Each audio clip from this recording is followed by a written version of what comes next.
You are now tuned into Khary's Crib. Khary's Crib. Khary's Crib. Khary's Crib.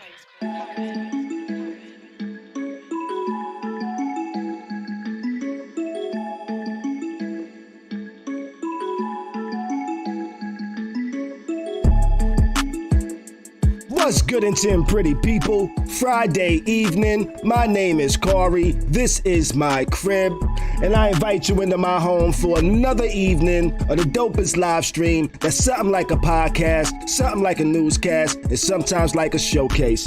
We are live tonight, Friday. I hope everybody's week has been good.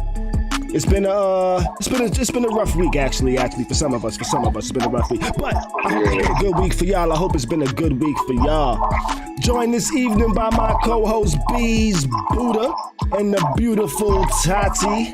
How are y'all doing this evening? Hey. Oh shit. What's up, y'all? Yo, I told y'all I made some changes. I got different screens. I'm gonna be jumping around and shit, you know? Yeah. I'm gonna be jumping around. You know? God darn, I wasn't I ready. added some new sounds to the stream. You know what I'm saying? I got a whistle. You know what I'm saying? So when we start getting foul, the ref is gonna blow the whistle and tell us, yo, y'all got to calm that shit down. You know what I'm saying? But that whistle is also there because I added well, I've always had a timer. Can we use like the referee in that when you want to blow the whistle? We need a referee. Khary can't be the damn referee. What's that? I can't be the referee. Why can't I be the referee? Khary can't be the referee. 5 yard jack. No, you can't be the referee. First down. We need a third party. Why can't I be the referee? Cause sometimes you be part of the problem. You can't be the problem and the referee. I can't be the problem. But I don't be the problem. What makes you think I be the problem? I don't be the problem. We ain't gotta I've been the ref a couple of times. We ain't gotta go there. Okay. All right. You won't. Hey guys, hey. What's up to all my house guests in the chat? How are y'all doing this evening? How are y'all doing? What's everybody sipping on tonight? What y'all sipping on? I'm sipping on some how do I say it like Leon Phelps? That was his name, right? Leon Phelps? How I say it like Leon Phelps? You have any? We sipping on some of that Cavassier. Some of that Cavassier. Oh my. Ladies, man. The ladies, man. It's a lady. It's a lady. I think I'm getting some background sound from you or something, Beez. You know? Oh shit. Oh shit! You see Cheryl over here in the chat? Cheryl over here with the angry face. She said, "Yo, the whistle is for you, Khary." Oh shit! Oh, what did I do? See? He always trying to blame me because I ain't the technical guy. You know? Let's take a test real quick. Let me do a check real quick. Yeah, it's you. I muted just your signal and that shit went away. It's me? No, it was Beez. I muted just his mic and that sound went away. Darn it, Beez. You getting some background sound from you, Beez. I might have to show you how to You got headphones? Turn my AC on. I might have to show you how to use a noise gate. You know, we gotta invest in some equipment for Beez so Beez gets some really good sound and shit over there. You know?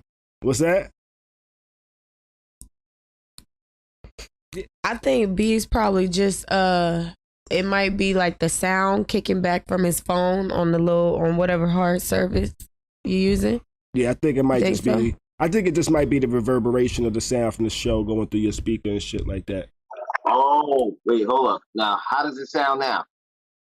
Good. Now it sounds good. Okay, it is the vibrations. Now it sounds crazy, right? Yeah, it sound good now. Now it sound good. No. Okay. Now it sound crazy because now I'm hearing like. Really? Yeah, I hear a little bit. Let me stay out of it. I don't know what I hear. All right, hold up. What about now? Nah.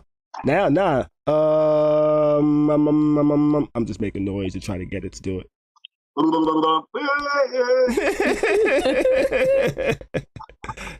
I think we good now. If I hear it again, I'll let you know. Yeah, Wayne Mills over here in the chat says you better Beez. You know. He said do better. What's that? He said do better. No, he said you sound better. He said you sound better. Okay. He didn't say do better. He said you sound better. He said you sound better. I said, all right, Wayne, I'm gonna get some equipment, man. Get some equipment. Keith Hadding told me that joke. I love that fucking clip right there, y'all. I love that fucking clip. That was the Keith Henning told me that joke. All right, but yo, let's jump into it, yo. Let's see, now it's back. I hear it back now. Sound like you got some dogs barking over there, B. All right, so let's jump into the motherfucking versus Fat Joe versus Ja Rule. Let's recap it real quick. You know what I'm saying? What happened? What happened this week? First off, are there any other new feelings since a couple of days passed since the verses? Do you feel any different versus who might have won the verses versus who you thought won it initially? No, I still think it was Ja Rule.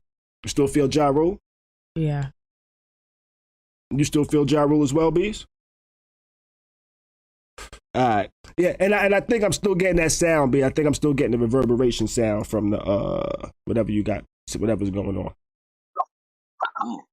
You know. I'm trying to. I think it went away a little bit, or maybe this might have been because I'm not talking. You got headphones? Yeah, we definitely gotta get you some headphones. Oh, darn it. Let's see what the chat says. Nope, Ja Rule still won. Yep. You know, do we have any other feelings? Or did anybody recall Fat Joe saying what he said during the battle that he kind of got some backlash for afterwards? Does anybody did anybody catch it when they first heard it? I don't think we heard that part because we were probably talking over that part. What's that, Beez? At first, I thought he was talking about, I want to live my lifestyle, the song. But then I realized that he was kind of reverting to Vita and Little Mo. Like, did you find these chicks in the crack house? Oh, shit. I didn't hear that part. You didn't hear that part? No. I heard it when he said it. And I think I might have said something briefly like, oh, shit. But that's it. You know, I just left it as that, you know? I didn't take it any further because I pretty much looked at it as, yo, this is the fucking battle. You know what I'm saying? And niggas are just talking shit. You know what I mean? But it's a different time. It's a different era. So you might have to be a little more careful with the shit you say. But then I said to myself, you know what? Now he said some shit like, you know what I'm saying? Something about whatever he said. But if he would have said the same shit, but instead of saying bitches, said niggas, like if there was niggas there, would have been the same backlash? Huh?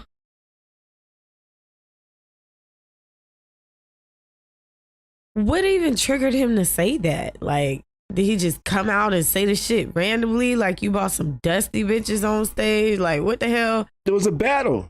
Yeah. It was a battle. Yeah, I heard him when he was said just trash talking. Yeah. I didn't hear it, so I can't say for sure. I caught it when he said it. I just didn't really latch onto it. I just let it go. Yeah, and you know they all call each other brother and sister, so I have no idea. Mm-hmm. Well, that's crazy. He got a lot of backlash for it. You know what I'm saying? People started coming at him on Twitter. I think Little Mo said something. He actually said he apologized at the show. He said he apologized after the show. He said at the show, and he meant after the show, not necessarily during the show. But he said he spoke to both of them and shit like that. But they still came out. But I think it's all squashed and everything now. But yeah, it was it was something.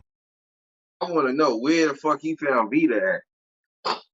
Where he found Vita? He probably cool with her all these years. You know? Not at the crack house. I don't think at the crack house. Yeah. I ain't seen her since she said she be sucking DMX dick. That was in the movie Belly. Excuse me? She played in the movie Belly. She played the role of the girl that DMX was messing with on the side with his wife and shit like that, or his girl. But she played that character, and in the movie, she was giving him a head in the movie and shit like that. You know. I ain't seen that movie in so long. Dude, he's sucking that dick down.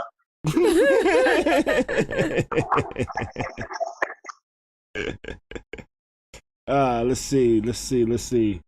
All right, so our opinions haven't changed. We still felt like Ja Rule won. I guess we you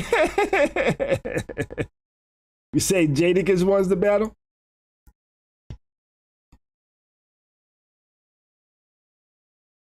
Man. Let's see what's Cheryl in the chat says. She says, "Oh, that's foul. That's foul. That's foul." What she say? Let me read that. That's foul. Yo. That's foul.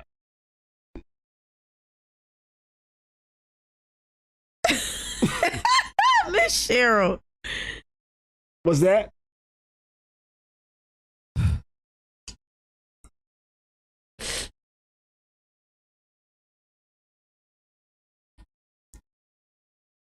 No, listen, Lil Mo too. That's why I feel like he said that shit, because honestly, we watched the drink champs of Miss Pat, not Miss Pat, what was her name? Miss Jones. Miss Jones. And then after I saw that one, I saw the one with Lil Mo.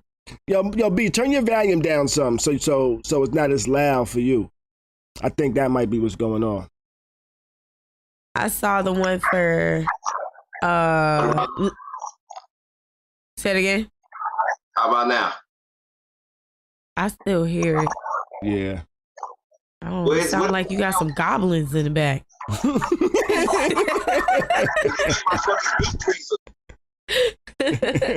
But I saw the one for Lil Mo later, and like Miss Jones and Lil Mo, like they were just talking. You know, when celebrities come on and they just be, you know, they don't tell all their business, but they talk, but they don't, you know. Mm-hmm. They seemed desperate, like they were talking and telling everything and telling everybody else business, and like, yeah. And Lil Mo was doing a lot of like,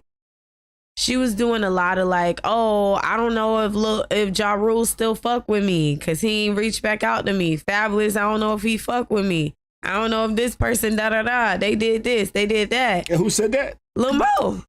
And then she was on the Breakfast Club after that, talking the same shit. Yeah. So she was like talking all of this shit. Like, I don't know if they fuck with me. I sent the song to Ja Rule. He didn't send me nothing back. I don't know if he forgot about me or he don't fuck with me, blah, blah, blah, all this other shit, like telling everybody business. And then, so now I've seen her do like different club appearances, and now she's done the verses. So, I mean, I kind of see if I ain't gonna say I see why he said so, but they definitely needed this. They definitely needed it. I just thought it was in the moment thing. That was messed up. Yeah. Found these hoes in the crack house. That's messed up. That's messed up. He apologized. Yo, and then the other chicks get pocketbooks and shit on this. That shit don't look right, man. That shit don't look right. He did give them not even some pocketbooks. bags. He got them Birkins. Got them some bags. They got bags. Matching Oh, damn. Beez, damn. It shouldn't have been matching though. It shouldn't have been matching. Damn, really? Was that Beez? The same about both bitches. That's what that says to me. I thought the same about both of you. I think it just says that he's a man. He don't really know how to pick out a damn purse, and he didn't want to offend nobody by getting somebody one color and the other another color, not knowing if they was gonna like it. Give us up. What up? But I'm sure that they make more than one bag. It's got to be a different Birkin bag. Oh yeah, they do, and then Birkins are like Either you get them new or you get them used. Huh? I said Birkins are like so expensive that you either get them new or you get them used. They like $50,000 to $80,000 purses. I don't see why. Goddamn, listen, I'm not paying a car note for no fucking pocketbook. Them things expensive as hell. But it's crazy as hell that Ashanti and Remy got a Birkin and the two dusty ones ain't get shit. They got called Dusty. Well. No. I'm not calling them Dusty, y'all. My bad. In Fat Joe defense of That's that so right fucked there. up. In Fat Joe defense, maybe he didn't know that Little Mo and Vita was gonna be there. He knew Remy was gonna be there because he asked her to be there. And he probably knew Ashanti was gonna be there because he might have spoken to her as well, you know? And he did more songs with both of the other two. Right. Those two are his people. You know what I'm saying? Those two he's cool with. I wouldn't say Ashanti's his people's people. He's cool with them. He's done songs with them. I don't think he's ever done a song with Vita. And I don't think he's ever done a song with Lil Mo. Ashanti his people's too, but Vita and Lil Mo, like, I feel like he called them brother and sister too. That's what I'm saying. Like, you know? It just sounds like they all call each other brother and sister. Stop doing that shit. I hate that shit. Stop calling everybody brother and sister. Yeah. Stop that shit. Yeah. Then you call them dusty bitches. It's probably because they've been in the same industry. Bruh, dusty bitches. Yeah, they've been in the same industry for over 20 years. If a man call you a dusty bitch, that's one of the most offensive things ever. A man calling you a dusty bitch. Where did you find her? In a crack house? Yo, that's crazy. Dusty and dingy. Those are two you don't want to be labeled with as a female. Oh, dingy and frumpy. Disheveled. Well, they be like, oh, you fuck with the dingy bitch? Oh, yeah. Well, not the dingy bitch. Why she gotta be dingy? Hold on, because that shit refers to your choice of clothing. All right, well, that means you don't like to iron your shit. Your shit dirty. It don't match and it stink. That's what that means. Oh man. All right, so after the battle, right? JD had posted some shit talking about, yo, Diddy, I want to battle you. You know what I'm saying? I'm here at Madison Square Garden. What's up? What's good? You know? And Diddy kind of said, yo, nigga, your arms are a little too short to box with God. I saw that shit. He said, I'm only doing the verses with Dre. You know? Did you see that? I saw that. I mean, I'm not mad at it.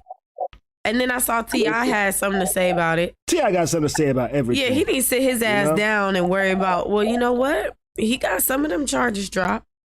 But, yeah, y'all ain't hear about that? Yeah, that shit got dismissed. Because, statute of limitations in California. Yeah.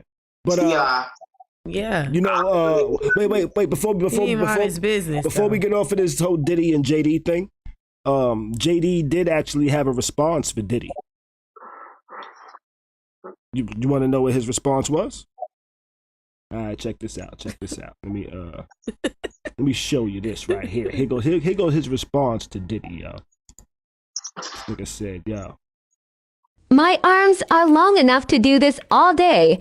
What about yours? What? I ain't hearing shit. You don't hear that? No.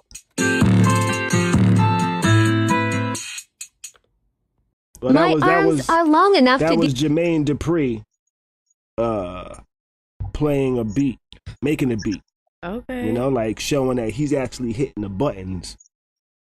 Motherfucking NPC. He's saying Diddy goes and samples some shit. No, he's not even saying Diddy sample shit. He's saying Diddy don't touch the equipment. Oh, like Diddy just be in the room, be like, yeah, that's it. Yeah, he tells people, take that out. He tells people, yo, use this sample. He tells other people what to do. He doesn't necessarily hit the actual buttons to make shit go bang. I mean, DJ Khaled, does he do the same thing or no? DJ Khaled does the same thing that Diddy does. That's what I'm saying. No, so what's the problem if he make good music? I think DJ Khaled sits in a room and actually bangs on the MPC. I mean, I don't think he's the one that's actually making the song. Now on his albums, he doesn't do all the production, but I think on the songs he takes credit for, he actually has programmed drums. You know? Okay. I don't think Diddy has ever like sat in a room, banged on an MPC, put a beat together, was like, yo, that shit's fire. Who But can let me say this, who can I though. put that on? Let me say this I think though. he's What's had- the difference if you can hear? I Huh? got you. Say it again. What's that? He has like Stretch and he has niggas like Stretch Armstrong, Easy Mo B. Who else makes beats for that nigga? Right. You know? He had a whole team of producers. You But know? what's wrong with that though?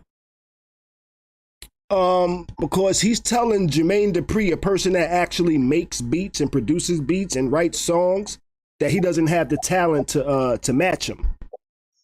I mean, but at the same time, he still makes hits though. He can hear a hit.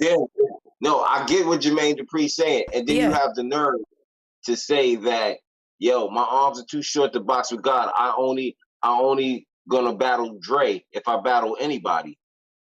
But then again, Dre sits in there and hits Dre makes drums beats. and shit like that. And Jermaine Dupri sits in there and hits drum. Yo, I understand.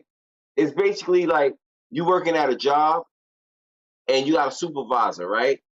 And your supervisor, you come up with good ideas, but your supervisor presents it to the higher ups, and they move up and leave you down. And like it's like, oh yeah, he makes beats, but he can stay down there.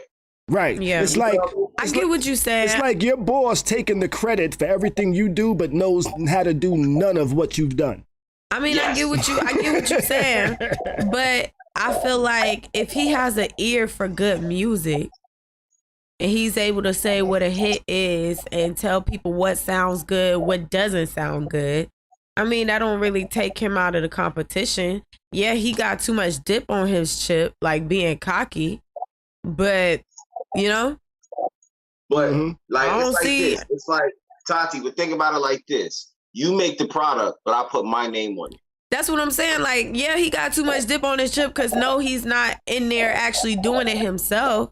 But he still got a good ear for music. He can still make hits.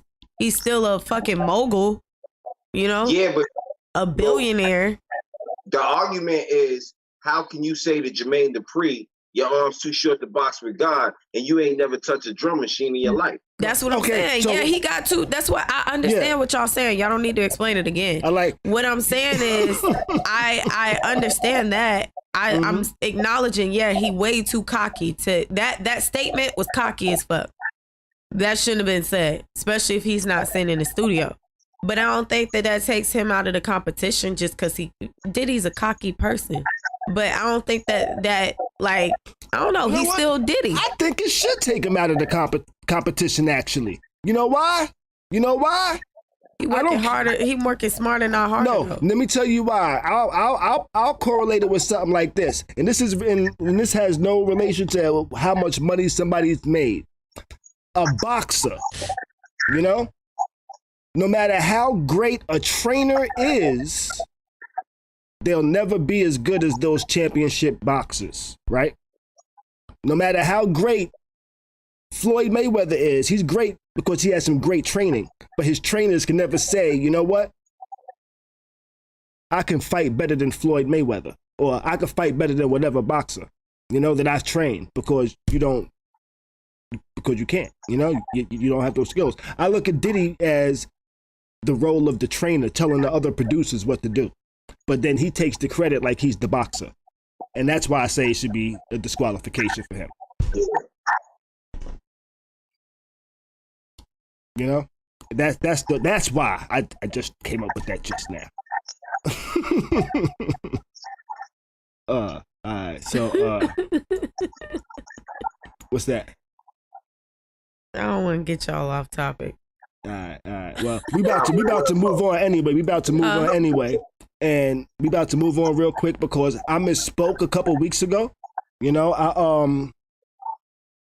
I mentioned we was talking about something. We was talking about that song that Chris Brown leaked that he did with motherfucking Kanye, and I was like, yo, it was a Chi Ali sample. It wasn't a Chi Ali sample. All these years, it said that. Woo, yeah, not the woo, yeah. Come on, you know that was in Black Sheep, right? No, it was like a old ass sample. My homie Scott Free hit me up, yo. He was like, yo, Khary, that's not Chi Ali, yo. He sent me a link to the shit, yo, and I was like, yo, that's not it. Are you serious? You know? And yo, I was blown away, yo. Let me see. It's this song called I'll Say It Again. Can you hear that, Beez? Nah. I can never hear the music you playing. Can you hear that? You hear that?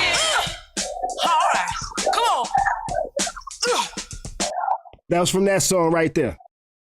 Wow. You know, all these years, I thought that was actually Chi Ali sample. Scott Free hit me up. He sent me that link. He said, yo, go to this time mark. It's not that song, yo. You know, and I just wanted to bring that up because I was like, yeah, I was actually amazed that was not him and shit like that. But it sounded like him, and for some reason I thought it was him, but it wasn't him. And yo, I'm glad that Scott Free hit me up with that.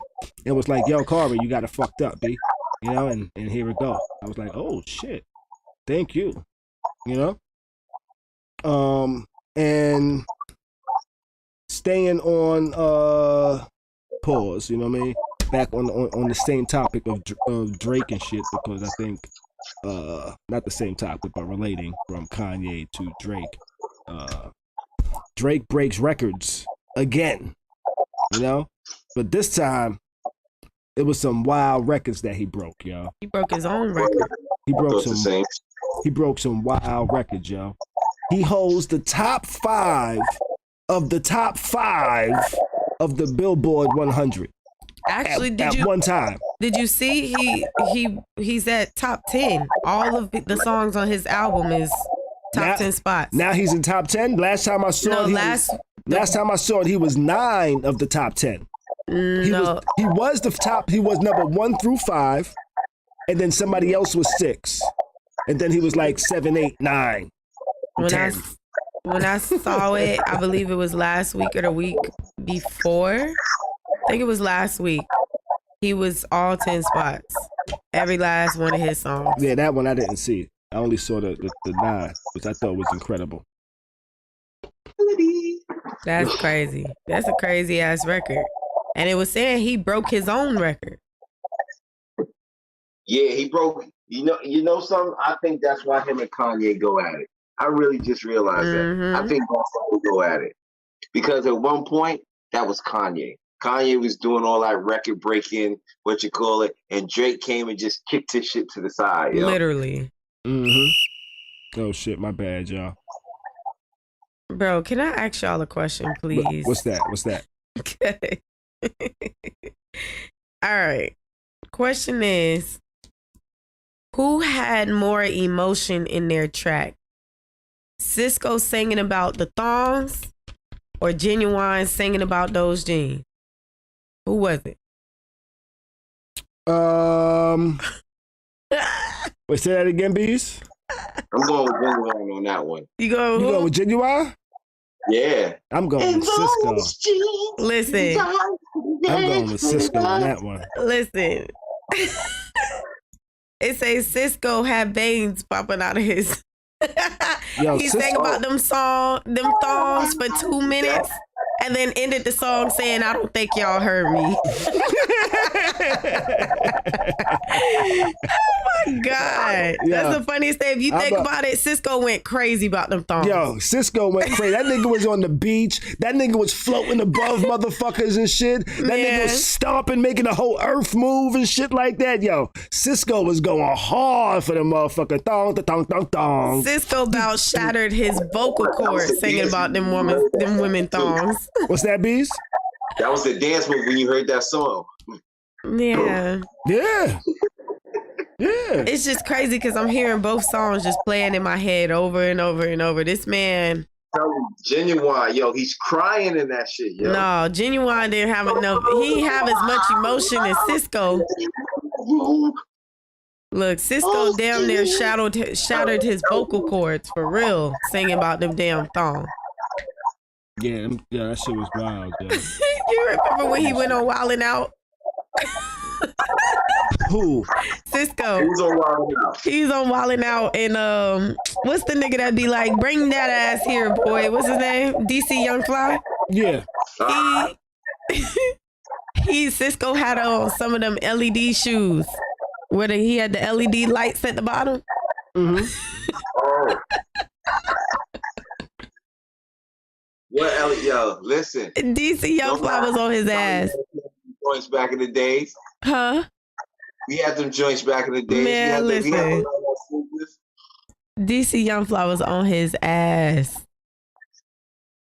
Remember the LA Tex? What was them shits? The LA Get joints, yo. Yeah. He had on the ones that they used to sell on AliExpress. I don't know. What were they? Khary, you don't remember the shit? You put the lights in the back of the sneaker?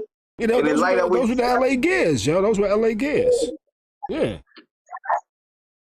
Them shits was a fucking, you had to have a special key to pull them shits out. Yeah. You know? Let me see. My bad, y'all.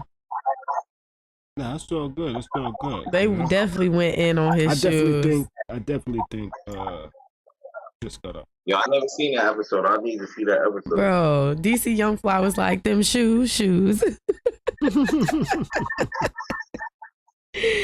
That episode was funny as hell. Yo, he be trying to stay like relevant. Cisco, I give him that. He was on Wife Swap. Really? Yeah. Wife Swap? I ain't seen that show in about 10 years. Celebrity Wife Swap. That's crazy. I used to watch Celebrity that Wife Swap. Yeah. I ain't swapping. No. No. Listen, somebody had to swap with Flavor Flav. I saw that. I saw that episode. All right. I'm mad as hell. I gotta get Flavor Flav. This man is not attractive at all. Not even a little bit. He got 4 years old dirty bastard. Big ass clock on his chest. Come on now. We know what time it is. We got cell phones, my nigga. All right. Any of y'all fuck with Spotemgotem? Of course. Hit him with the beatbox. You know what I mean? Yeah. Hear that song Beatbox? Yeah. In Jacksonville. He actually got That's how he sounds to me. yeah, I'm trying not to use the jokes I've seen in the comments. Please do not joke about this topic But Okay. somebody while spot him, got introducing him. it. Shot him 5 times in Miami. You That's know? sad. And I read an article about it, and it says it was a road rage incident. So they say. They say it was a Nah. road rage incident. They was on the highway driving. I think he might have been in like an Uber or some shit too. You know, somebody was driving him. You know, somebody was driving him in a car from a show or some shit like that. The police said it was a road rage, but whoever was road rage, that nigga raged like a motherfucker and lit the car up 22 times. They said there was 22 holes in the doors. Front driver side, driver and passenger side. They said Spotemgotem got a couple times in the legs, few times in the legs, got shot about 5 times in the hospital. They said initially it said he was in critical condition, but story later came out and said that he's in stable condition now. So you know what I'm saying? That's a good thing. I didn't hear that it was road rage. I heard that like it was some people that actually wanted him dead because they were online bragging about the shit, which is sad. Say he was on the interstate, huh?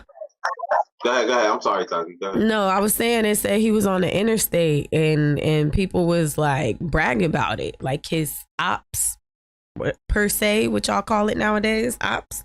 Mm-hmm. They were online bragging about him getting shot 5 times type shit. And it's so sad because I've seen so many articles saying that he died, like he passed, and he didn't pass. He's in stable, like you said, he's in stable condition now. It's so sad. Like some people like news outlets, they just want to be the first to announce some shit or the first to be right or some shit. So they just be making up shit, making up stories and making up headlines and stuff. Like, it's sad. It's a sad situation. What's that, Beez? And then there was another Florida rapper that died. Yo, this nigga about to sell about $2 million, 2 million albums. You hear me? He wasn't trying to do music anymore. Yeah. From what he say. Huh? He wasn't really trying to do music anymore from what he say. He hasn't even been like performing or doing any like club thing like that. Listen, this is his Tupac break. Y'all know how this go in this rap game. This is Tupac break. He survived. 50 Cent, he survived. You understand what I'm saying? When they survive, it be different, bro. Yeah. If he gonna make some shit. He probably ain't gonna understand what the hell he's saying, but he gonna make some shit. Yeah. Like all the pill poppers, because that's what be understanding the shit that they be saying. Yeah. And then not the pill poppers. You know what I'm saying? Mm-hmm. But he's about to get it. Watch. That's crazy. I don't know if people get us popping like they used to be getting popping when just because they got popped. You know what I'm saying? I will say I think Beez is right because especially in Florida, people want to hear what you gotta say after you done been shot and shit like that. So I do feel like I remember reading a few months ago that he wasn't putting out more music. People were also trying to sue him and stuff too because he wasn't showing up to stage appearances and all of that type of stuff. And he was saying like he just, you know, the beatbox was just something that happened, he said. So it's like he didn't want to be a rapper. So it's like to be a trapper and just. I don't know I'm not going to guess about the trapping part, but I just feel like, you know, if he did decide to put out more music, then yeah, it's going to be, you know, people going to want to hear it. Especially in Florida, because that's kind of how Florida goes, like all this back and forth music, who shot you and all this extra shit. Listen, I hate to say it like this, but shot rappers make better music. They become better artists. I don't know what it is. 50 Cent became a whole better artist than he was after he got shot. I'm just saying, Pac, a whole better artist after he got shot, bro. Like, a lot of Game became a better artist after he got shot. Lloyd Banks. Like you know what I'm saying? Like, music, I'm not gonna promote that because now niggas are gonna start walking around trying to get shot.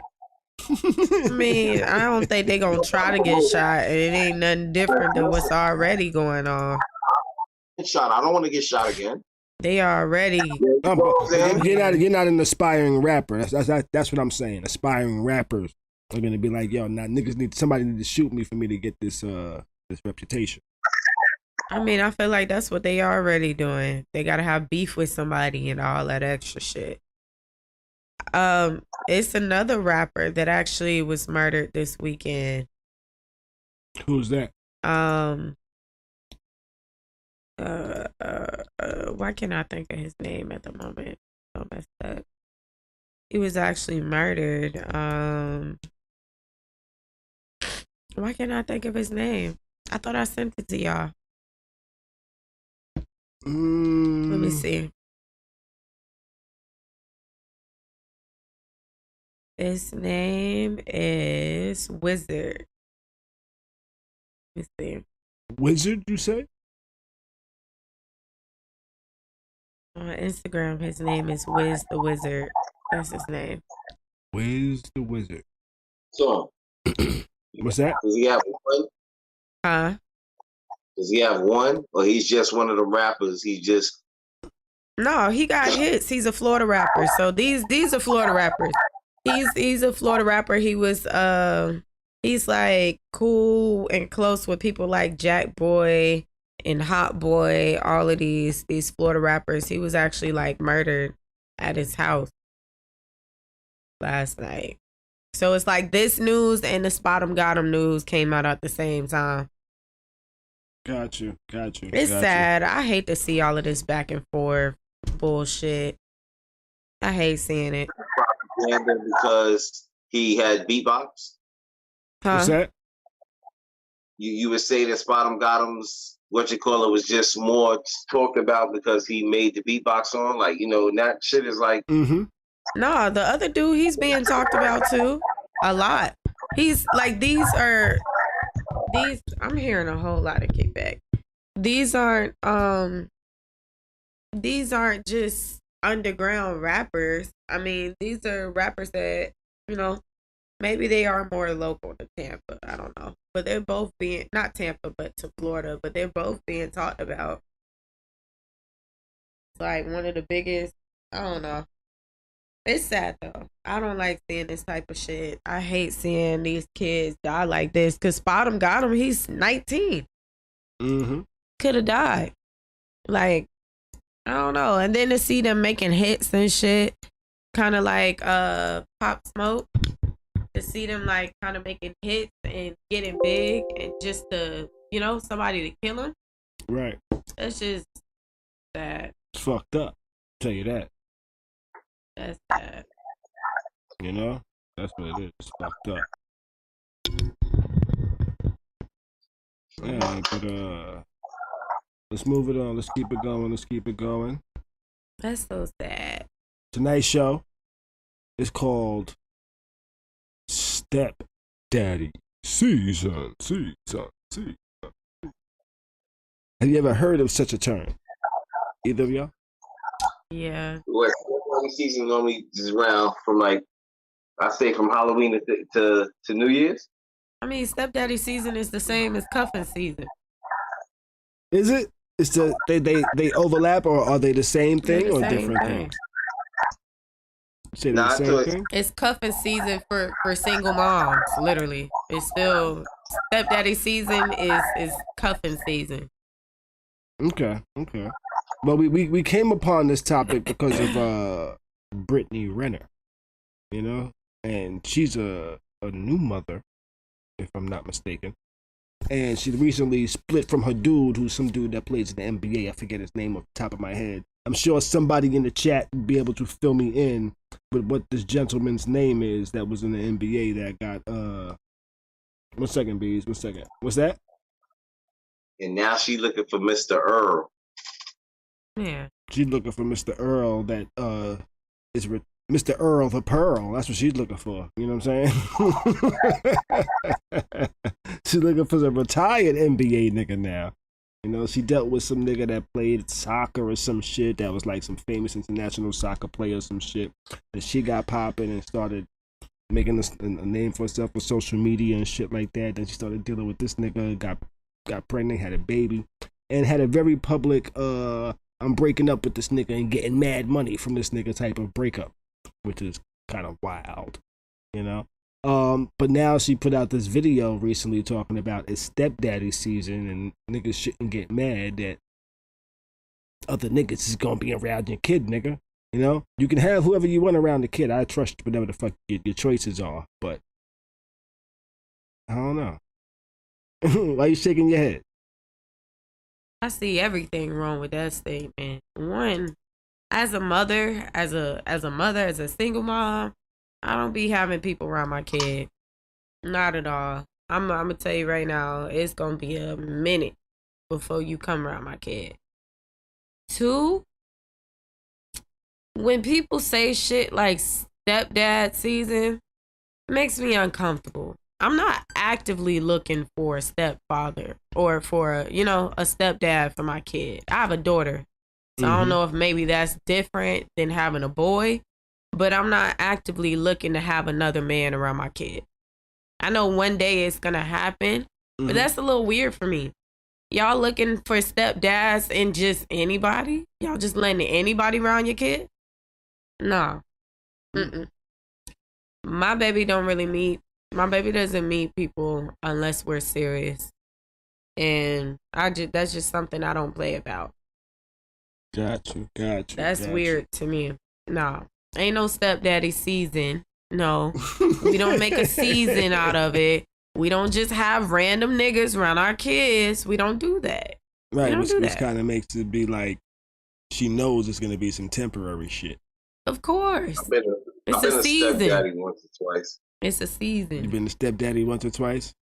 Did you go in planning to be did you go in like, all right, it's stepdaddy season, let me jump into the road? Nah. What happened? Nah, it just happened. I happened to mess with Shorty. We hit it off. She was cool, and you know, she had kids. Okay. You know what I mean? When you deal with certain people, certain situations, and how shit be sometimes, you just fall into that role. You know what I'm saying? Like, if you really, you know, about that person. Okay. You know what I mean? Sometimes some dudes don't play that role because they not truly about that person. You know what I'm saying? They just about the situation. Gotcha. I played stepmama before. You played stepmama before? How'd you like it? Did you enjoy the stepmama role? I mean, I did. I don't like to be like, okay, so these were somebody I was dating. Wow. Somebody I was dating had 3 kids, right? I had 1. I was young too. And we were like, you know, blended family type shit. They all come spend the night, and you know, we all go out with the kids, et cetera, et cetera. I'm making sure they good, you know? The sucky part about it is like, when you break up, you don't see those kids anymore. If you break up, you don't see the kids anymore. So that's the sucky part about it. I don't really like that. I don't really like that part. Gotcha. So I like playing stepmommy. I don't know if 3 kids is a lot, but we look. That gotta be somebody I'm serious about. I can dig it. I was like 21 playing stepmama to 3 kids. And with my own. That was crazy. Like this girl I messed with one time tried to make me stepdaddy way too soon, you know? And like, not only did I think it was way too soon for me, I thought it was way too soon for me because I was still like not totally done with some shit I was still dealing with, you know what I'm saying? Yeah. And it's Lord. like I was separated. I wasn't divorced, and I like just got separated, you know, and I started talking to this girl probably like 6 months in and some shit like that. And she had me around her kid and shit like that, and I was like, yo, why you got me helping your daughter with homework? You know? I mean, that sound like you wasn't serious. Like it wasn't one of them situations. It was. I just wasn't ready for like dealing with somebody else's kids when I couldn't actually even deal with interact with my kids. You know? So that was kind of like the heavy part for me. It was like, yo, I'm helping your kid with their homework, but I'm not even capable of helping my kids with their homework right now. You know what I'm saying? I'm in a totally different state. That type of shit. You know what I'm saying? Well, that's what I'm saying. That's why I said it sounded like it wasn't serious. Like y'all were just dealing with each other, not like have me around your kids dealing with each other. Type shit. Yeah, I didn't expect the kids to pop up. Type of shit. You know what I'm saying? That's just, I don't know. I can't relate to So it's stepdaddy like, season. They tried to put, and guess what? It was stepdaddy season. Look, it gives but me. I didn't know I was an eligible player to be stepdaddy season. You know what I'm saying? It's terrible. Listen, it gives me. I didn't sign up. I didn't sign up for this. It gives me call him daddy season. Like, you know them kids. You ever seen the video of the little girl where the dude was fixing her bike? And her mom was like, tell your daddy thank you. And she was like, that's not my daddy. Yeah. I miss my daddy. That's not my daddy. My daddy in jail. And he was You never saw that video, Beez? She's like, that's not my daddy. My daddy in jail. Everybody was like, I would have tore that bike apart. But that baby not wrong. Don't make her call somebody daddy. That's not her daddy. Facts. What's wrong with y'all? Facts. I don't give a fuck your daddy in jail. Don't call some nigga that ain't your daddy your motherfucking daddy. Yo, I do not play that about my kid. No, my baby would not be calling nobody mommy or daddy. That's not her mother, me, or her father. That's not going down. I feel you. That's not going down. Unless she's comfortable. Unless that's something she does herself. You know what I'm saying? Right. You're not gonna tell them. I'm not gonna tell my kids to call somebody mommy or some shit like that. Baby, go give daddy the remote. That's not my damn daddy. The fuck? That's not my dad. You're not my dad. Yo, I tell you what, if I was a kid and my mom told me some shit like that, I would probably give her a look like I was her mother. You know? No, you'll probably say some shit like, that's not my dad. Like, yo, wait, what the fuck is going on here? First off, because I don't think my mom would have ever done that. So if she did do that, I would have been totally shocked, like, what the fuck is going on here? Why are you telling me that? You know, it would be an evil look, you know? Like I was her mother type of shit. I would have definitely been one of them kids. That's not my daddy. In my mind, I've been like, yo, this nigga dicking you down like that? Did you gonna tell me to call this? That thing must be good, huh? Nah, for real. I probably would have definitely. That's not my dad. I don't blame none of those kids. Yeah, I mean, you play stupid games, you get stupid prizes. Don't put them babies in that position. The only time I can get mad at kids like that is when they're not trying to be your dad. They're just trying to tell you something. You know, they're just trying to tell you a lesson. Oh, you ain't my daddy. Don't tell me what to do. Yeah. You be like, yo, listen, you be like, yo, listen. tie your shoe. They be like, you're not my dad. Like, what the fuck? All right, little nigga. And I be the same Trip nigga be like this. Now check this out, little nigga. When you bust your shit, don't turn around and look at me. Look, yeah. Trip then, shit. Yo, cause it's gonna happen. Man. See, I've never been in that position where, you know, even the guy I was dating, his kids called me Tati, and I was cool with that. You know, they were younger. I think they were like what, 4, 6, or 7, and 10. And they called me Tati. I was cool with that. You ain't gotta call me mommy. That's not my.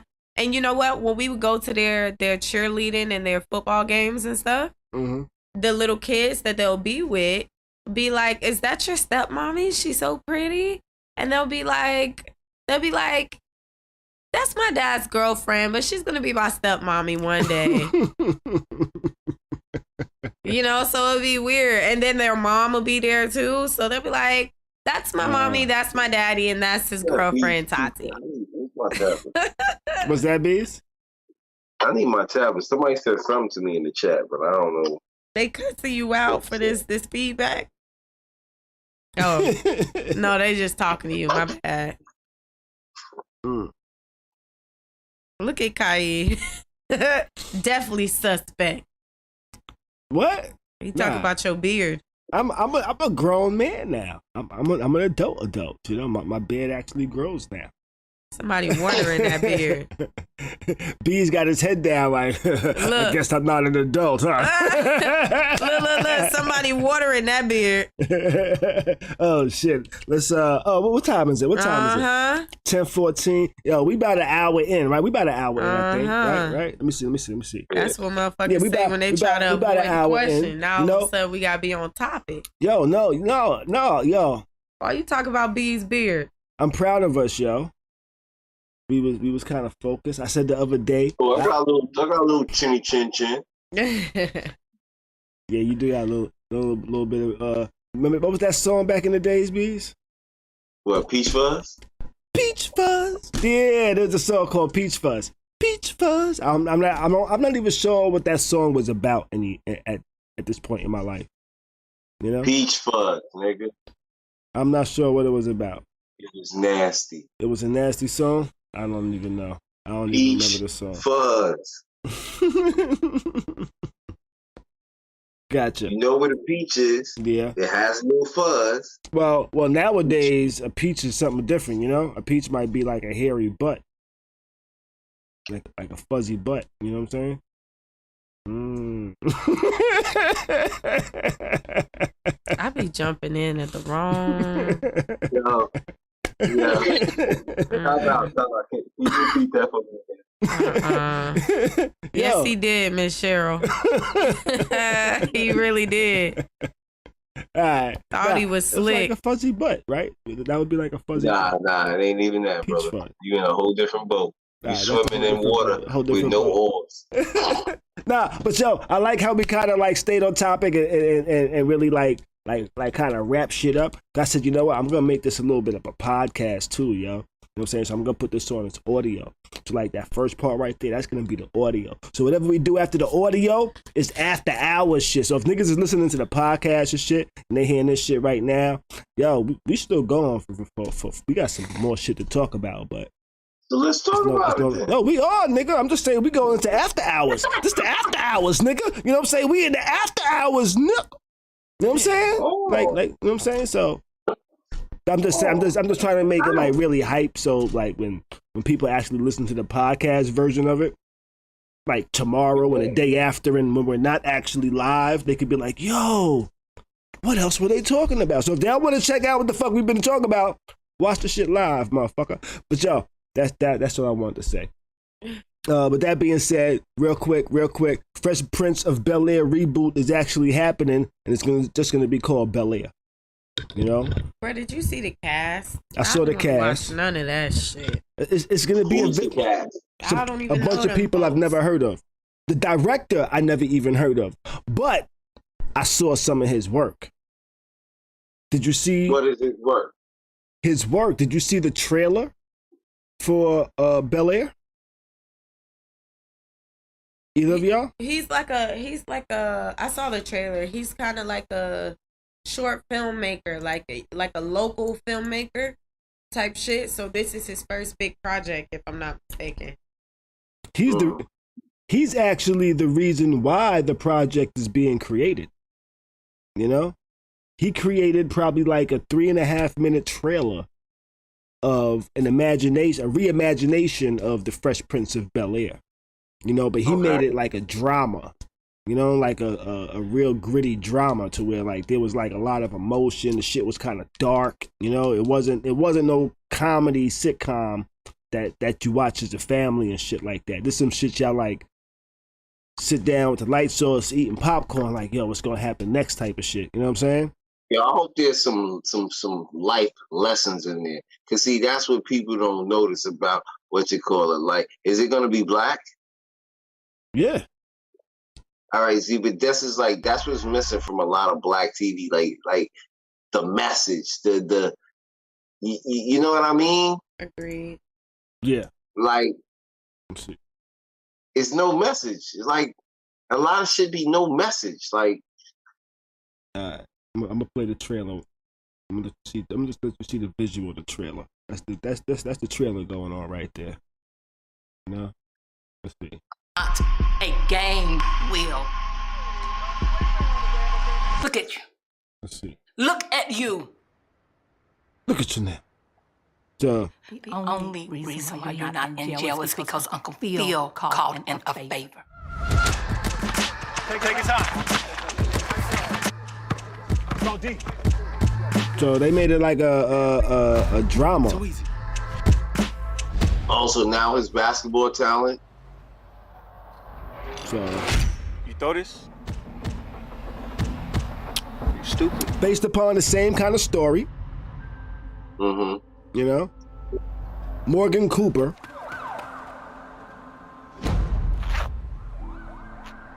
You are carrying a gun on the streets to protect yourself? I've done my best, Will. It's time for You know, based on the whole Fresh Prince of Bel-Air shit. with your uncle and your auntie. Bel-Air, out of all places. This is a second chance, Will. Don't waste it. You know, so it's using the whole Fresh Prince of Bel-Air motherfucking kind of story and shit. You know what I'm saying? House, I'm not Mhm. I'm the law. Have I made myself absolutely clear? Yeah. Yeah. So kind of giving her You There know? are no butlers to clean up your messes. You've got to be responsible for yourself. So, Will, what brings you to Bel-Air? I got caught with a gun. How are we related again? Shut up, Carlton. He's from the streets of Philadelphia. Will needs discipline. Just a little time. Just a little time and a little love. We are what he needs. Why don't you go back to Philly? So so this trailer right here is kind of what kind of sparked the whole, hey, you know what? Let's actually do a remake. This came out in 2019. So between then and now, they said, you know what? This video got almost 7 million views to it. So this video that just this kid can put out and say, you know what? Let me reimagine the Fresh Prince of Bel-Air. Billy, let's see what you got. Well, welcome to Bel-Air Academy. How's everything going? And this is gonna be a series or? I think it's gonna be a series. I believe so. But you know what I like about it? I'm so glad They brought in the dude that made this trailer. They didn't just say, you know what, we like your idea, here goes a little bread, and now we're gonna do our own thing with it. He's gonna direct the shit. You know? They just released the cast. The cast doesn't really resemble the original characters, but for me personally, I don't think they really have to. And that's because I don't think they have to, because I think it's gonna be. I like the route they're going with a reimagination of it, and they're not just trying to make another sitcom, you know. They're just trying to make another comedy that's gonna come on Monday nights that you're gonna watch and try to laugh at. You know, they said if you got to remake something, I think this is how you do it, and they've actually done that the opposite way with movies. You know, like the Dukes of Hazzard. You know, Yeah. That really wasn't a comedy on TV. But the movie was made into a comedy, you know? Comedy, yeah. What's some other shit that was remade? Like Chips, that wasn't a comedy, you know? Right. That was like a drama on TV back in the days. Even though that shit was like SVU and shit. Yeah, you know what I'm saying? But they remade it in like the opposite of what it was. So I kind of like that they're remaking this in the opposite of what it was. It was a comedy. This is kind of like the opposite. It goes like a dark drama. That's kind of like really telling the story, I think, in my opinion. You know, as long as they don't start going the route at like Empire went after season 2 or 3. You know, where I didn't even watch Empire. I just saw the people talking about it. Like, yo, damn, look at what you call it, which crazy. is an awesome series. Which one? The Karate Kid. Cobra Kai. Oh yeah. I'm looking forward to that one, to the new season of that. Yeah. But actually, I haven't even finished the current season. The last season I watched all the way through, the nigga fell off the stairs and broke his back. I was like, oh shit, little nigga fell off the fucking banister and pow. Y'all not talking about the cartoon. No, we talk about the TV series. It actually, you know what's wild about it? It's on Netflix now. But I actually saw the first season on YouTube. Yeah, that shit was on YouTube. You know what I mean? So that was kind of dope. So you're not gonna watch it, Tati? You're not gonna look forward to it? You're not saying I like that, I want to check it out? I didn't say I wasn't gonna watch it. Okay, I'll watch it. Yeah, I'm gonna check it out. I'm gonna check out at least the first couple episodes. As long as it's kind of good, I'm gonna say, you know what, I'm gonna fuck with it. You know, I think it's gonna be kind of good though. If it's not good, I don't think Will Smith will ever let it come out. You know, they finish it. He's like, yo, this is some bullshit. Something to do with that shit. Yeah, he does. He does have something to do with it. And I'm thinking if it's some bullshit, he's not gonna let that shit see the light of day. That's like Method Man. Like Method Man, he did whatever he had to do so that they can make How High 3 because of the bullshit that MTV did with How High 2. That was terrible. That shit was terrible. Yo, my thing is this: how you get a nigga to be in the shit that don't even smoke weed? I don't know. Well, actually, I guess I do. You pay him some money. I mean, no, how you can't be the star and you don't smoke weed, my nigga. Like that shit just one nigga smoke, the other nigga don't. This shit is horrible. Yeah, that was crazy.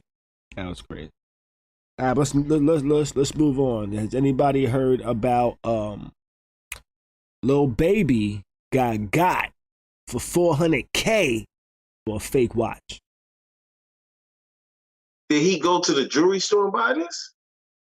I think he got it from a quote unquote reputable watch dealer. No, I think he got it online. The watch dealer wasn't reputable. That was like a new watch that was dropping that day. It was like a 40th anniversary or some shit like that. And he posted it thinking it was real too, until people started commenting like, "Nah, this ain't real." Yeah, I think he got it from the. I think he actually wore it to the Met Gala. I think I saw in one story I saw.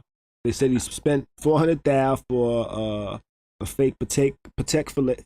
How the fuck I say that shit? Patek Philippe. Oh, yeah. Patek. It sounds like I should. I feel like I should be saying Philippe Patek, but it's a Patek Philippe. You know. A jeweler sells him a fake Patek Philippe. You know, $400,000. I saw some pictures of it that kind of like showed the floors. Showed the floors. You know, it didn't even look new. Shit looked it dull didn't look and new. scratched up. It didn't look new. But the pictures they did show you were the pictures of the watch that they do show you is from the ad, and I will say ads are really gonna accentuate the colors and make it really look bright and stand out, you know. But they did show the differences, and okay. I've recently been looking into watches and like actually like I've been watching mad watch videos. I've been looking at videos of niggas showing, yo, here's how this shit is fake. Here's how this shit is fake. So now if I'm going to spend $400,000 on a watch, I'm looking at that shit. I don't give a fuck who I'm getting it from. I'm gonna be looking at that shit, looking for shit that's gonna be telltale signs and shit like that. But that's just me personally, you know. And I have nowhere near $400,000 to spend. If I had $10,000 to spend, I'm gonna do the same fucking shit. You know what I'm saying? But I guess he just went in there, trusted that it was a jeweler, and the jeweler was gonna probably make sure that yo, boom. But the nigga got $400,000, and then he said, you know what? I got, but guess what? Let me show you this new watch I bought. Which, it was a Rolex, but it was like some bullshit Rolex. and when I say bullshit Rolex, I don't mean like, it might have been a really... No presidential. No, it might have been a really good Rolex originally, but after doing all of the shit they do to it, you really devalue the Rolex, you know what I'm saying? Like throwing all the diamonds on it and shit. Because not only did they throw like diamonds, not only did he bust it down with like it had all the diamonds on it, it had the diamonds on it, and then the bracelet didn't just go to a regular bracelet, it went into a Cuban bracelet that wrapped around his shit a couple times. You know, flooded. You know, the shit looked sick. You know, but it's it lost its value. It's not a valuable watch. It's a valuable watch to him and what he thinks, but it's not like a valuable watch to like if he was to try to sell it. Niggas would be like, all right, we really don't care about these diamonds. You know? You just got a whole lot of diamond dots in there and shit like that. You know what I'm saying? Yeah, I'm just saying. I'm just speaking.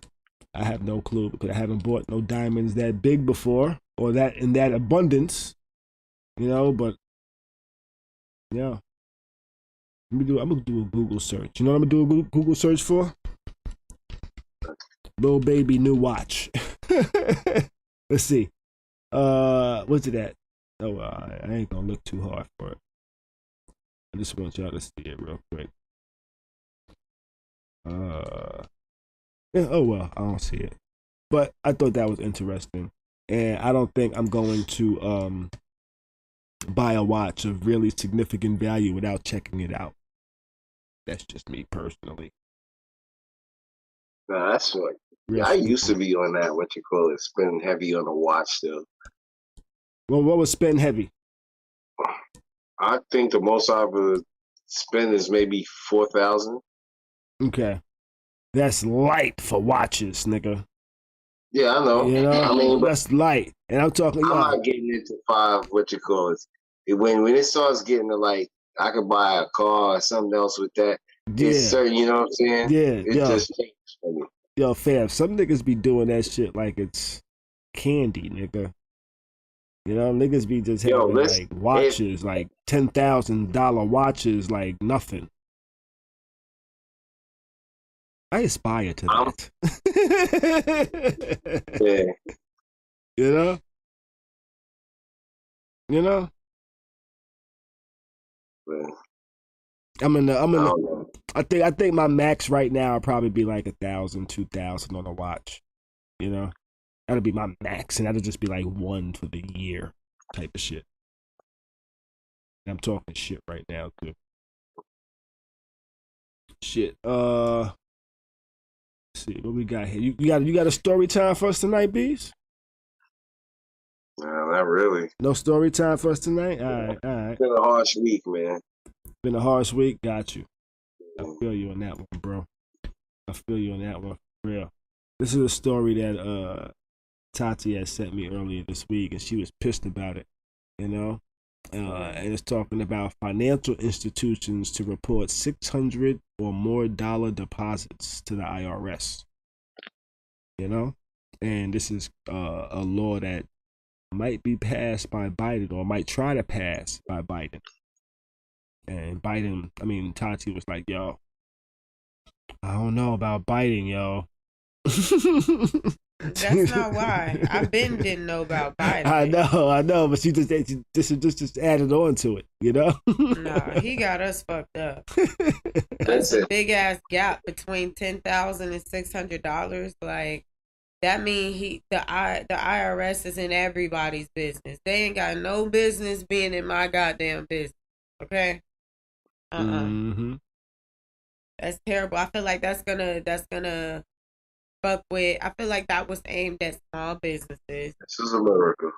Especially small business that don't know shit about taxes. You know, like, I feel like it's just terrible. It's terrible. It's all about taxes. I feel like that's gonna encourage people to start literally like not putting their money in the bank, because he didn't just say cash transactions. He said all transactions. Mm-hmm. Cash App, Zelle, PayPal, bank transaction, all of that. No. And you know what I think this law is a byproduct of? I think that's trying to get crypto. They can't track cryptocurrency right now. No, I think it's a byproduct of the pandemic.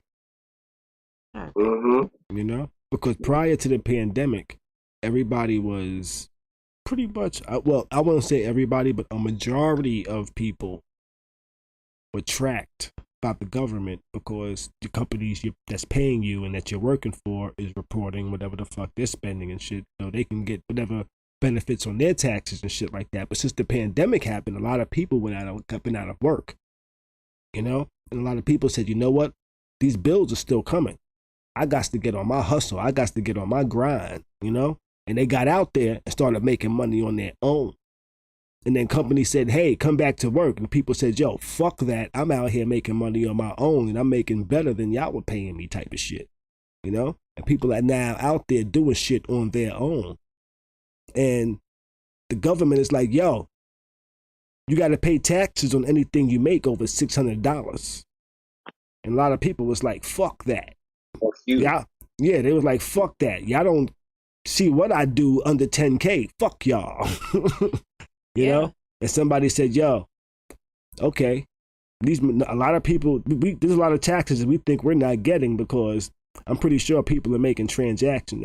People are making more than $600. That's what the government's saying, or they're thinking. Yeah, they trying to get in everybody's business. Right. So I that is saying, feel yo, like small businesses that don't know tax code and law is going to be affected the most, because everybody's starting businesses right now. A lot of people not really doing a research on tax law. A lot of people aren't even doing their business taxes in general. I feel like this is also aimed toward, because of cryptocurrency as well. It's a new type of currency out right now. I don't know how much regulating the government has done with it, but they're not really, they can't really, it's niggas making hella money on cryptocurrency right now. It's not being regulated, it's not really being taxed either. I feel like that's a way to get into their pocket too, which is why it's all transactions and not just like cash deposits and shit. We want to see what you making off of the cryptocurrency. We want to see what you sending people, you know, through these online banking apps and shit like that. That shit is wild. It's wild. I'm not fucking with it. I'm not condoning or saying that I like Trump, but Trump would have never. He would have never. I'm just saying because he don't want the IRS in his damn business either. I don't think that the law will pass. Just because, again, it's a lot of people out in politics that's doing shady shit too. So I don't think they're going to let that one pass. I mean, you got to check some of them niggas too. Oh, no. Let them keep doing what they doing so we can keep doing what we doing. God darn it. No. I don't think it's going to pass though. And I believe this law was actually proposed by Elizabeth Warren, if I'm not mistaken. You know? Khary over here in the chat says, yo, money in your hands is considered to have already been taxed. That should be, you know what I'm saying? Yeah. But that's why he's not with this law. Financial institutions were bailed out by us in 2008. You know? And that's to their trash ways. Now, we the ones being reported. They need to regulate Wall Street first. This is what Khary said in the chat. Wayne said they need to tax billionaires more. And I think that's why, if I'm not mistaken, Biden said that that's why he's proposing this type of stuff, so he can tax the wealthy more or some shit like that. I don't know. I'm so sick of this politics shit. It's so annoying. So many everybody just doing some crazy stuff. This law really did piss me off because it affects all of us directly. Yeah. This ain't just some shit that's being passed that's not affecting. So technically, what they're saying is now, if I was to Zelle you $600, the bank is now to report that, and you're supposed to now pay taxes on that. Because now that's greedy as hell. Because now that's seen to look. Now that looks to them like as an income, doesn't it? You know. They greedy as hell. It could have just been a gift. And they don't know. Exactly. And now if you was to Zelle me back $600, am I now to pay taxes on that now again? Yeah, because they won't all. You know? And look how he said, yo, everybody about to make bad deposits for $599.99. Period. At a time. Facts. At a time. Facts. Word. Word? Y'all gonna report anything over 600? Y'all got me fucked up. $599.99. Listen, break my paycheck break that up. Bitch up. Break my paycheck up. Damn it. Y'all ain't getting no extra for me. Break it up. Crazy. They trying to make up from all that money they spend on the PP loans and all that shit. That's their fault. Listen, one thing I truly believe in, not truly believe in, I honestly think that for the government, it's full circle. So if you put out something like the PPP loans and people find a loophole through that shit, if they find a loophole and they get your ass, you just got. That's that. That's your business. You scam people all goddamn year. Yeah. You deserve that. Hold that L. Yeah. But don't be trying to like, oh, now no. Get out my pockets. Yeah. I don't like the IRS in my pockets unless they sending me a check once a year, god darn it. Other than that, no. I'll tell you what. The government is one group that if you catch them lacking, they coming back in your face. Going to jail, freezing your assets type shit. They said, oh, you thought you got us. You going to jail. Let me show you a little something. Listen, I ain't do no PPP loan, and I'm mad that I didn't. Why do I have to be affected? Yeah, they be like, yo, let me show you these codes that you violated. You know exactly. But you know what too? What's fucked up about that is have you ever seen those codes? How long they are? Yeah. And the words that they use? Yeah, and they know people don't know that shit. Exactly. Which is how they get over. Which is why I say that if somebody found a loophole through your codes, the bullshit that you wrote, you deserve that. You deserve that. I think if you look, if you scamming the government, y'all, they give you some code that they got. Look, every code you got a loophole for, they got a code to say, oh, here goes the loophole for that shit. But you remember when drops came out, when drops started years ago, that was a loophole. Okay, explain to not everybody. I'm about to. Explain I'm about what to. drops are. Yeah. When drops came out, that was a loophole. So like, what drops was some people were getting their refund drops. Okay, drops were a lot of different things. Drops were some people were getting their refund checks through the mail. So people was going through your mailbox stealing your refund, right? Then drops was also stealing your people's socials. So there was people that worked with healthcare companies and shit, or people that just was stealing socials, getting people's personal information and doing a drop on them, which was filing their taxes before they got to do it. Or there was drops that were filing taxes for deceased people or people with with disabilities, pretty much. So it was like, there was never no code saying that deceased people couldn't file taxes. So they was getting around that shit. And it's like, yo, if you didn't think of that, that's y'all bad. You know, of course they learn from their mistakes. And now they have things in place to keep that type of shit from happening. Well, I don't think so, because you remember when they started dropping the stimulus checks, the first stimulus checks, and they were sending out stimulus to deceased people. You see, you can't take those $300 back. You can't take that back. That's your bad. I actually know a dude that went to jail behind that shit. Somebody just came up. That's y'all bad. Should have thought of it. But I don't feel bad at the least. I feel like the government get over on us all the damn time. So if somebody was smart enough to get around y'all bullshit, you all you gotta do is hold that L and do better next time, my boy. Get them next time. I just searched this dude name that I know. Just to get a little background on him. He was out here in Tampa. He did this shit. Federal prosecutors said the scheme involved 3 former Tampa Housing Authority employees who recruited friends and relatives to pose as landlords and defraud the Department of Housing and Urban Development of more than $100,000. That's the shit niggas was doing out here in Tampa. Yep. I remember around that time too, like the projects was full of dope whips, yo. The police was like, yo, what is going on? Everybody out here got a Benz or got some fucking Chevy that's 27 feet in the air. They paying $8 in rent and doing drops. Yeah. Is what it is. You know, and they're like, what are these niggas doing? Because we're looking at them and nobody's selling drugs, you know? Nobody's working. And everybody has these dope ass cars. Florida is known for scamming, boys. Florida will scam the hell out of you. Better be careful. Better be careful. You ever see the meme where Florida will scam the you hell ever out seen of the you? meme where it was like somebody said that they could flip $300 for them and then scam the person. The person came back and was like, hey, you scammed me. And it was like, and you can get the fuck on. That's literally how it is. People be getting scammed left and right. Shit is crazy. Yo, did we talk about the Met Gala the other day? We did. We did? All right. Cool. I'm here for the government getting scammed. I ain't the one doing it.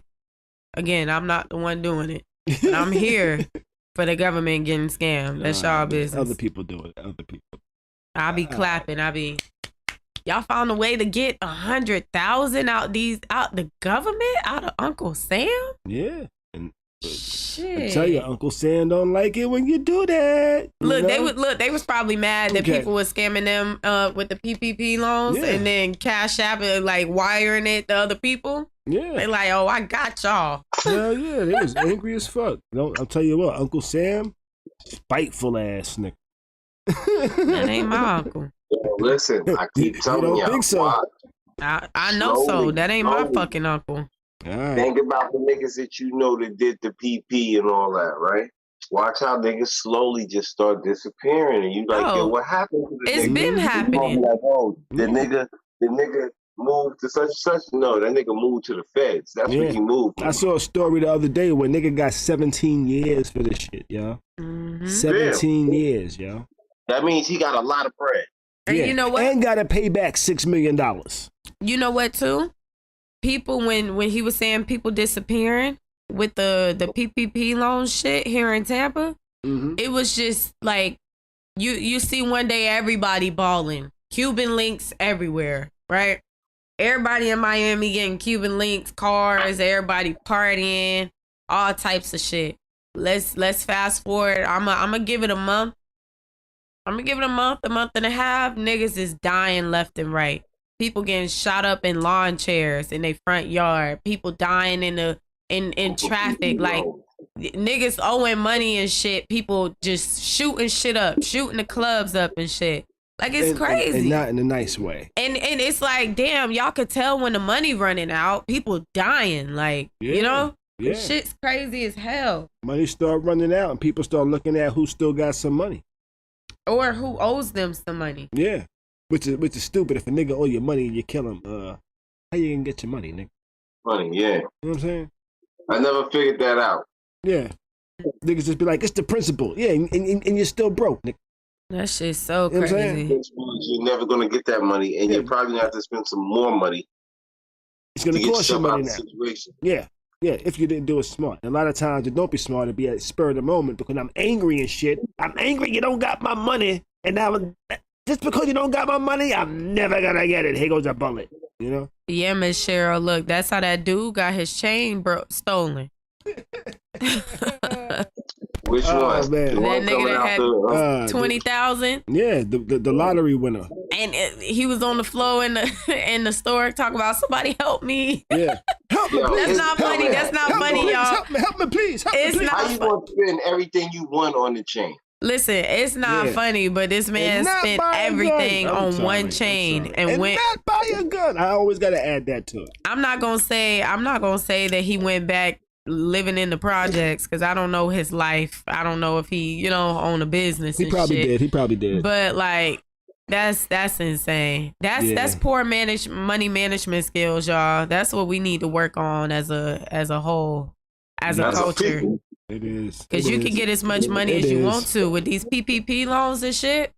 Or not even PPP loans. Like, you could get as much money as you want to. And it won't matter if you don't know how to properly spend it or budget or invest, Motherfuckers get money and they blow it on bullshit. Tell you what, when I was young, I got money and I blew it on some bullshit. I had change and shit and gold watches and shit like that. And when I got a chain, I was definitely on point, yo. I was walking through some hood ass areas of New York, yo. I was in some ghetto ass ghettos in fucking New York, going to see some girls and shit. Shining like a motherfucker. Going to see some girls, and I'll be like, you know what? I ain't got no heat on me, but I definitely need to look like I do, or act like I ain't worried about nothing, but also let everybody know I see who the fuck and where the fuck they at. I'm on point, I think that helped me out. Just being on point helped you out. You know what? Story by Beez. All right. Yo, give me 1 second. We was gonna go into this TikTok shit. Let's go into some story time with Beez. All right. Boom. Yo, I fucking story time with Beez. I fucking. You gotta put the blunt down while you tell the story though. Yeah. I'm fucking I meet this chick, yo. Harlem. Yo, she straight set me up, my nigga. Set you up how? Straight set me up. Like, yo. Talk to her for a little while on the phone, regular politics. Back in the days, that's how it was. You talk on the phone a little while, then you go check, whoever. So, I went to check her, yo, fam. when she met me, I had all my shines on. Big ass ring, chain, all that shit. Nice tailor-made leather jackets, you know.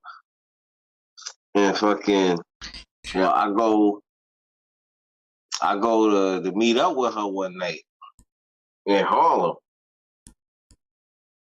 You know, I think it was like Taft, I think it was like 1/12 or 1/16, one of them shits.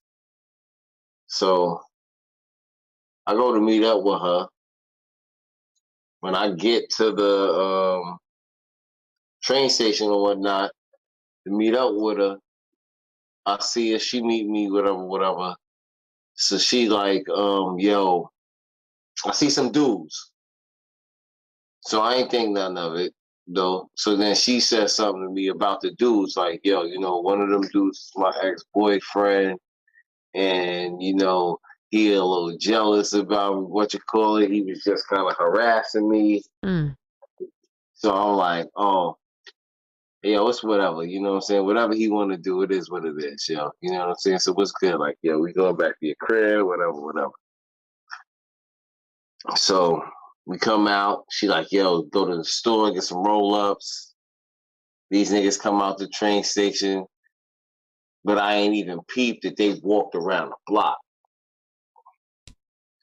So me and Shorty, we walking, we coming around one block.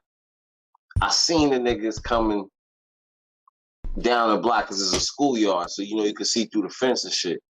So I seen the niggas coming, but I was like, you know what? Like, I'm Beez.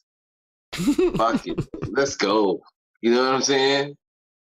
So we walking towards her. Next thing you know, walking down the block, these niggas is coming down the block. So I said to myself, like, I already know, I kind of already know what it is. She thinks she's slick. She don't know who she dealing with, truly. So the nigga starts, they getting closer to me. As they getting closer to me, I say he's about like 10 feet from me. Yo, he tries to bump me from 10 feet away. You know, one of them bullshit shits. Like the nigga leaning over, trying to lean over towards me, but he's leaning from dumb far. Uh-huh. Like I can't. Yo, so he tries to lean, bump me, boom. Push him to the side fence, it's on. Okay. So yo, boom. Now we out there, we scrapping. Nigga pulls out a knife. Nigga's like, yo, where the chains? All that. I had Roscoe. Roscoe. So Roscoe was my little snub nose 32. Okay. Okay. Rusty, little tape on the butt. You know what I'm saying? So it goes. They pull out the knife. I start letting go. Start letting go. So let me letting go. So then, let me ask you. You know, now niggas are scattering. There's a little track meet going on. When you started letting go, were you shooting like Soulja Boy, or were you shooting like a James Bond? You know, I was shooting like both. So Soulja Boy was like, wow. The first one, you know, James Bond's like, pop. The first one was a little Soulja Boyish. The first one was a little Soulja Boyish, like bang, back up off me. You know what I'm saying? Then like niggas backed up. Dude pull out the knife. He had the knife, so he got the knife. He tried to go for a poke. So wow. You know what I'm saying? Mm-hmm. Okay, so you just fired. You don't know what you fired at. You just fired. Let one go. The next thing you know, I said, fuck it. I just start letting it go. Niggas is scattering shit. Now I'm out there trying to, I ain't had no more bullets. But they ain't know that. Okay, all right. So, but it just so happens, my man Chuck, this dude that he used to hang out with is fucking driving by when all this shit is going on. But he sees me because he notices my jacket. Okay. You know what I'm saying? Because like I said, my shit was one of a kind. What jacket you had on? I had the NBA joint on. The NBA jacket. Okay. You mean the NBA leather? You remember? that was a famous jacket in the hood, by the way. That was a famous jacket in the hood. Okay, so because was this around the who first had that jacket? Els had the jacket first. Okay, so no, you know what? No name. Just let's go from numbers. How many people had it? So one. All right, the story of the jacket. Wait, we haven't finished this story. That's because you asking questions. Let him finish the story. There's a story behind it. But we'll get to the story behind the jacket. Yo, fam, the jacket was hot. The jacket was hot. The jacket, yo, listen, if you had that jacket on, you know what? There was gonna be a problem. Let's make that story time next week. The story of the NBA jacket. You know? Nah, I don't got the jacket. I'll tell you the story next week of the jacket because the jacket went through so much shit. The jacket was. I'll tell you, the jacket was. I know the location of the jacket now. I can't say that much. I do know the location of the jacket. Oh man, it was like. But yeah, so then homeboy pulls up. He sees me. He's like, "Yo, Beez, are you good? Why you shooting at niggas?" I'm like, "Yo, niggas is trying to rob me. I gotta get up out of here." And the nigga like, "Well, get in. Let's go." Nigga became the accessory, no problem. Well, they still love me, but Spanish niggas love me. So unless of course you fucking a girl, huh? Huh? I said unless of course you fucking a girl, then maybe not so much. Listen, to tell you the truth, Spanish girls be like, yo, back in the days, be like, yo, you cute, but you funny. But you funny. But I'm funny. Like I'm not sexy to them. I don't have a papi chulo.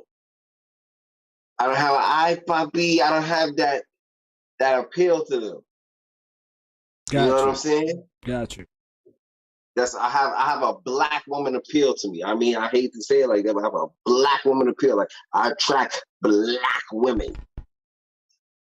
You know what I'm saying? Got you. Maybe a couple of Afro Latinos. I do get a little bit of that Spanish. I can get a little mixed Spanish, but 100% mamacita. So I tell you what, Beez. I'm gonna let you finish the story, but I just did a Google search real quick, looking for an image of an NBA logo leather. I did a number of searches just now. I did NBA leather jacket 1990s. I did NBA logo leather 1990s. I do not see it, but it was like an NBA jacket. All it had was like the NBA logo on the back of the jacket, but it was leather in the jacket. It wasn't a patch, Yeah, the whole jacket was, yo, fam, listen, the jacket originally cost $1,000.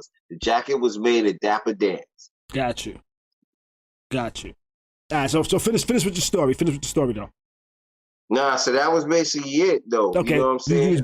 You was blaming on niggas, and then the nigga scooped you up. It was like, all right, yo, I'm your accessory now. Let's be out. Boom. Yeah, I smacked the girl in the head with the gun before I left, though. Why'd you do that? Oh, because she set you up. Because she set me up. Okay, because she set you up.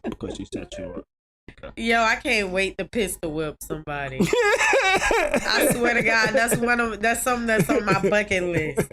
So y'all tread lightly, goddamn. Cause you pissed me off, I'ma pistol whip your ass. You know what? You can get serious time for that, by the way. So they gotta actually do something, not just piss you off. Not if you do it to your man. Not just piss you off. You do it to your man. That's a crime as well. That's domestic violence. You better not say shit. That's domestic violence. I'm gonna do it again. Wait till we get home. God damn it. Yo, listen. Oh, That's some man. crazy shit. You fucking with a chick that's gonna pistol whip you? Man. I swear they make it look so cool on TV. I want to pistol whip somebody. It's like backhanding somebody just way cooler, like with a gun. Nah. But see, it's all because there's different styles of pistol whipping. You got the niggas like you got the niggas with the hand like they hold it like this, a little something.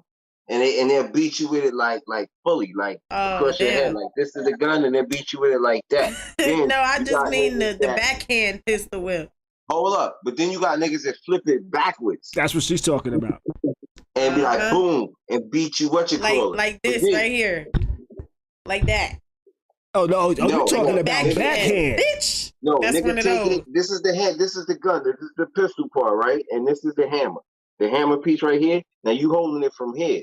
And I'm talking about beating so nigga now, in the head with the where the clip is. The clip might fall out. You hit that nigga so hard. So now you're hitting a nigga like the gun is a hammer. Nah, I don't want to beat nobody with the damn gun. I just want to bitch slap you one time. You know, get in line. Get back in line, okay?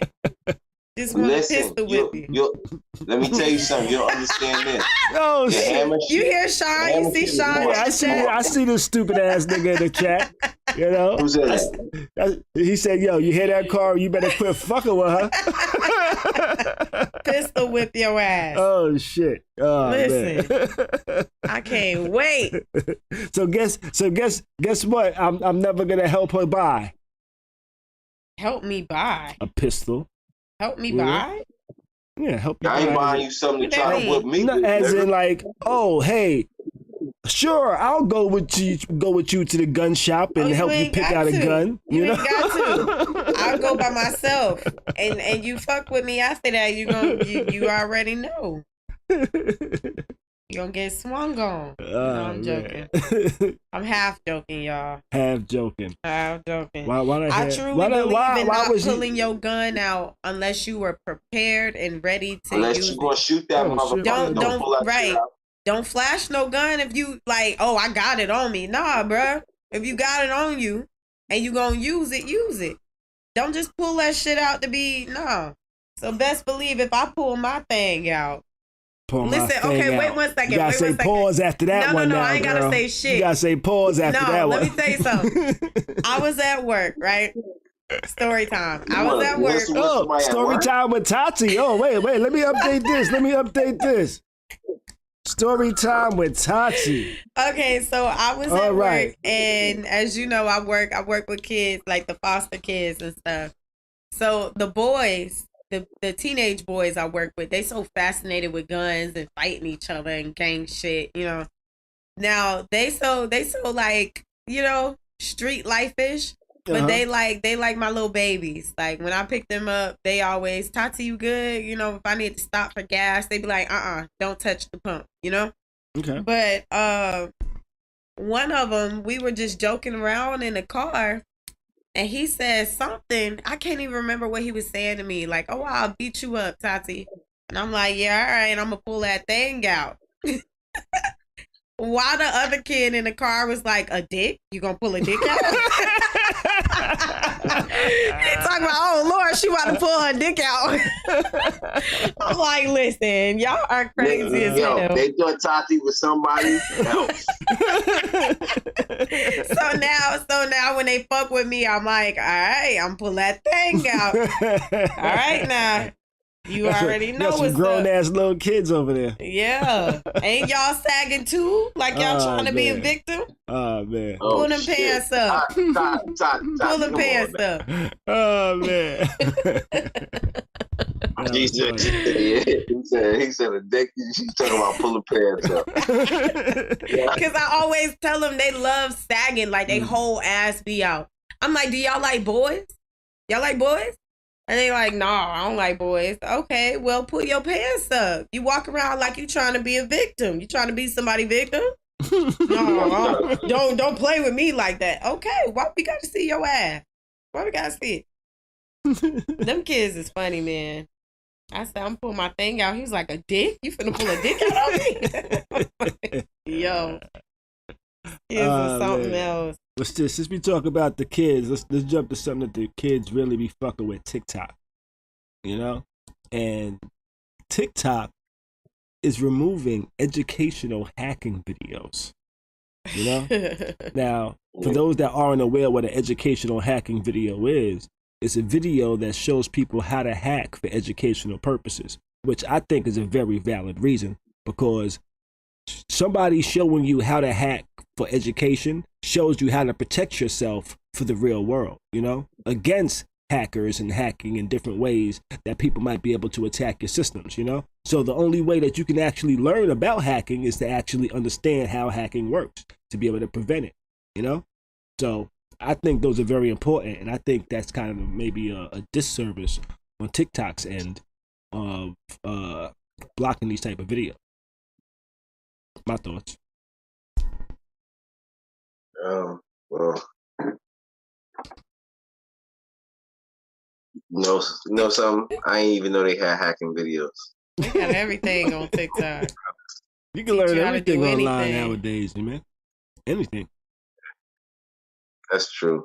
You know, I remember when I first got on the internet back in like 99, 90, probably earlier than that. You know, probably like 98, 97, 98. When I first got on the online, one of the first things that I found online was an anarchy cookbook, you know?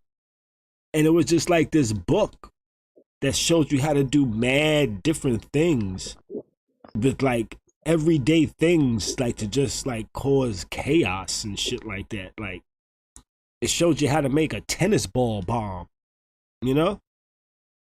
And I ain't gonna lie, I always wondered. What's that? Wondered about tennis ball bomb? Yeah. I won't give you the full recipe, but nah, I'll tell you, don't even tell me nothing. You don't inspire me. I'll tell you one of the ingredients. One of the ingredients are self-lighting matchsticks. You know, that's one of the ingredients.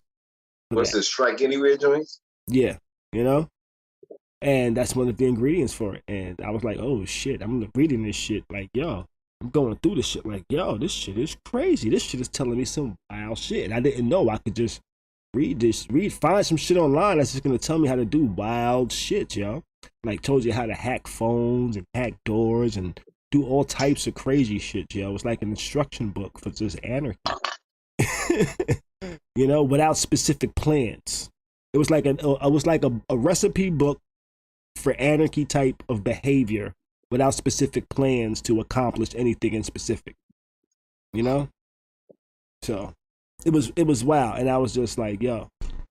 But shit like that you can use for education as well. Now that I know how shit like this can be created, I know what I might need to watch out for. I know how I might be able to prevent some shit. You know what I'm saying? I know if I ever need to trap somebody in my bathroom to make sure that there's certain chemicals not in there. And if I do know certain chemicals in there, this person might be smart enough to make a bomb that might incapacitate me, you know? Might be toxic to me. And he might be like, make a smoke bomb. And I'm like, oh shit. And when I say, oh shit, I breathe all of these chemicals into my body. But if I'm aware of this, I can say I need to hold my breath when I open this door. And if I get surprised, exhale only, you know? So I'm walking through the door like Whitney Houston because I'm waiting to exhale. Get it? Yo, listen, the other day at work, my man, talking about the chemicals. You talking about the chemicals. Yeah. My man pours bleach in the water. I come behind him not knowing. I pour ammonia. Oh, you about to blow shit up. Damn. You making some toxic shit, nigga. I start mopping this shit. Lord. You talk about that shit cleared all the mucus up out of me, brother. All the mucus. That was deadly, nigga. What was the mix again? Hold on. That was some sinus issues. Yeah, that's like some mustard gas, nigga. What was the mix again? This nigga. Ammonia and bleach. Just those two together. Man. Okay, ammonia and bleach, if you got the windows open, ain't too bad.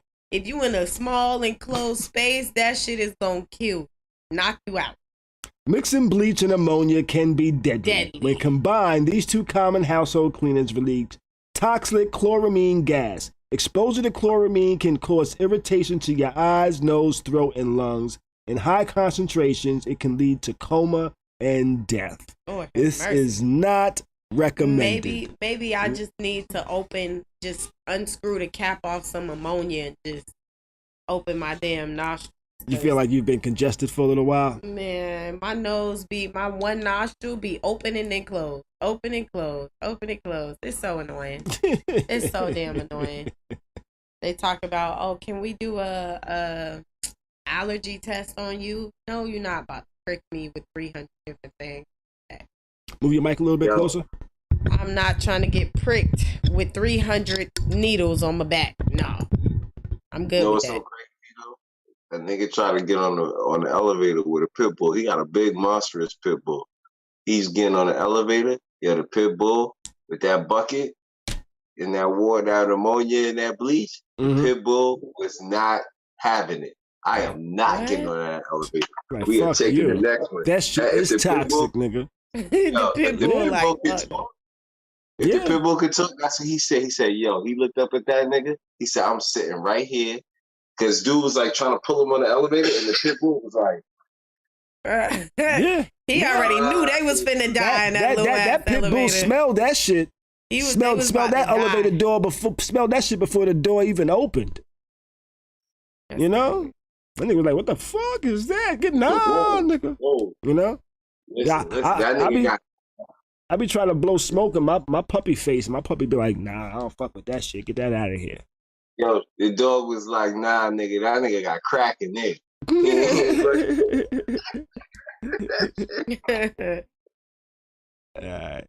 right. That nigga got drugs in there. That's them. They be smelling that shit. Oh shit. All right, but let's move on. Got this topic right here called dealing with loss, yo. You know what I'm saying?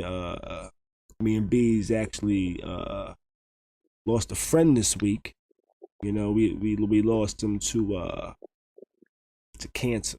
You know, he passed away from stage 4 cancer. Wasn't much they can do, and he lost his battle this week. And we was talking about the homie. You know what I'm saying? Lonnie Payne. You know what I mean? We was talking about him, and everybody's just had good words about Lonnie. You know, nobody really had anything bad they could say. That nope.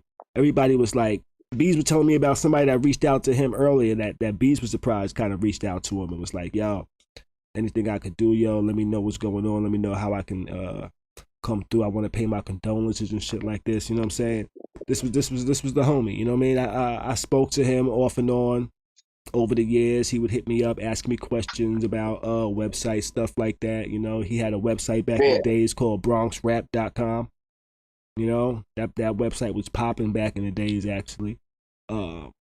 He had a bunch of questions, but where I helped him get that up and running, and he took that shit and just had that shit flying. You know what I'm saying? He's come up with a couple of websites over the years, and you know what I'm saying? He would hit me up, and he would go do his thing. You know what I'm saying? What you about to say though, Beez? Nah, he had called. Didn't he call? He called in or he typed in and during one of our shows. I just don't remember what episode it was. Yeah, you're right. You're right. He did. I did see him in the chat once or twice. You know. Yes, yo, Scott Free. Yes, light skin Lonnie. Yes, he passed away this week. You know, it is sad. You know, and I was actually thinking about just knowing him over the years and shit like that, and some of the shit that he kind of put me onto. We had a group chat today. With Shell kind of was surprised to hear about it. You know what I mean? And he jumped in the chat and shit like that. Everybody started saying they rest in peace and all of that. You know, and I kind of chimed in. With walkie-talkie gang, you know? Yeah. Walkie-talkie gang, you know? Before cell phones. Yeah, this nigga had the hood popping with before cell phones and shit like that. He was the nigga that put me on to like, yo, fuck using your mama phone, nigga. You know what I'm saying? Get you a walkie-talkie. Yo, this nigga, him and his girl had a walkie-talkie back in the days, yo. Like when he was like a teenager, him and his girl had the walkie-talkie. They was like, yo, fuck the phone. We on these walkie-talkies, yo. And yo, they had their own little codes and signals for switching channels if they felt like somebody was listening to their shit. He'd be like, yo, go to alternate A. And then the motherfuckers jump to a different, you'd have to scan through that whole shit. I used to fuck with him. I used to go like, who the fuck this nigga talking at tonight or some shit. You know? But he put me onto that shit. He had the whole hood at one point. Everybody was like, yo, but it was CB like radios. 30, 40 deep out there. Everybody had a CB radio or walkie-talkie in their crib. Yeah. Had a channel. Yeah. And like, yo, all night niggas be on their joint. Mm-hmm. Yo, somebody's interfering. Somebody's in here that ain't supposed to be in here. Go to alternate channel B. Mm-hmm. Yo. Mm-hmm. He was also low key. Oh shit, I got this shit up here wrong and shit. Low key, he was actually one of the first people actually that I could recall like doing music. You know, like him and Ra, like they had a group in the hood and shit like that. You know what I'm saying? They had got Flex on the track. That was one of my favorite tracks back in the days too. Oh, you know? Yo, you talking about the UN posse. The what? UN, we was the UN posse. Okay. It was Ra was our royalty. Mm-hmm. Lonnie was Lordship L. Okay. Chuck was Dictator I thought his D. name was Yay Big. No, he changed to Yay Big, but he was also short. His name was Yay Big. he originally Yay Big is the name after, like that's like a transformation. Like he was still Lordship L, but then that's when he started going by Yay Big. Got you. Then Chuck was Dictator D. I was Prime Minister B. And who was Dre? Dre was somebody else, and Steve was the DJ. Got you. And rest in we peace. used to Dre be up too. in Steve's crib making that music, because Steve played the drums. Steve's nasty today, right, with the music. Like, it's a whole nother thing. But anyway, yeah, we used to make some fucking music, my nigga.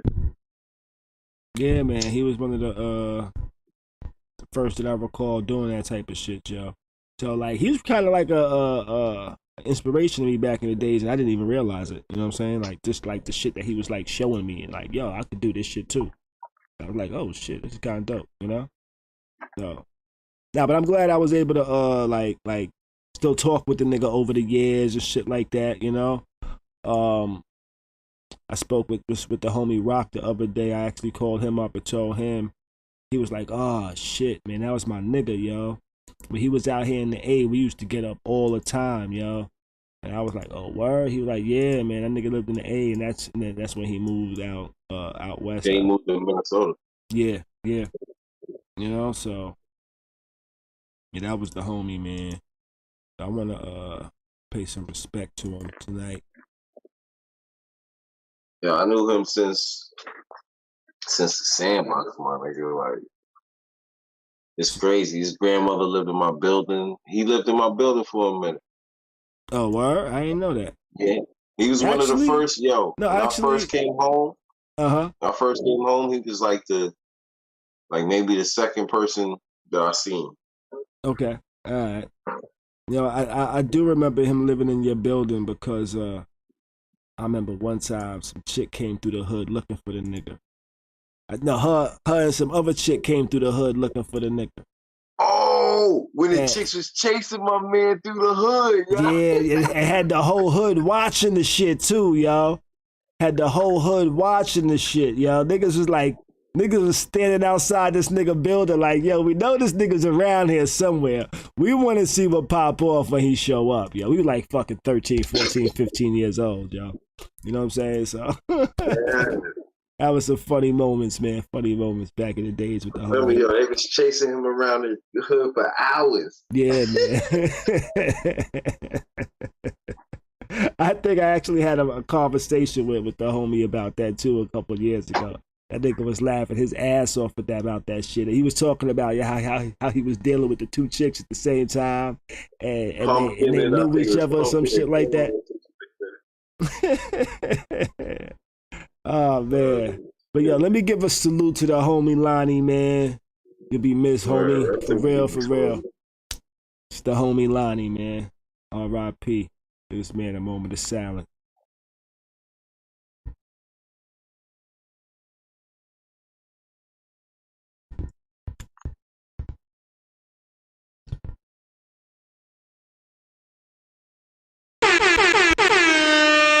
Oh shit, what I do? I fucked up, my bad.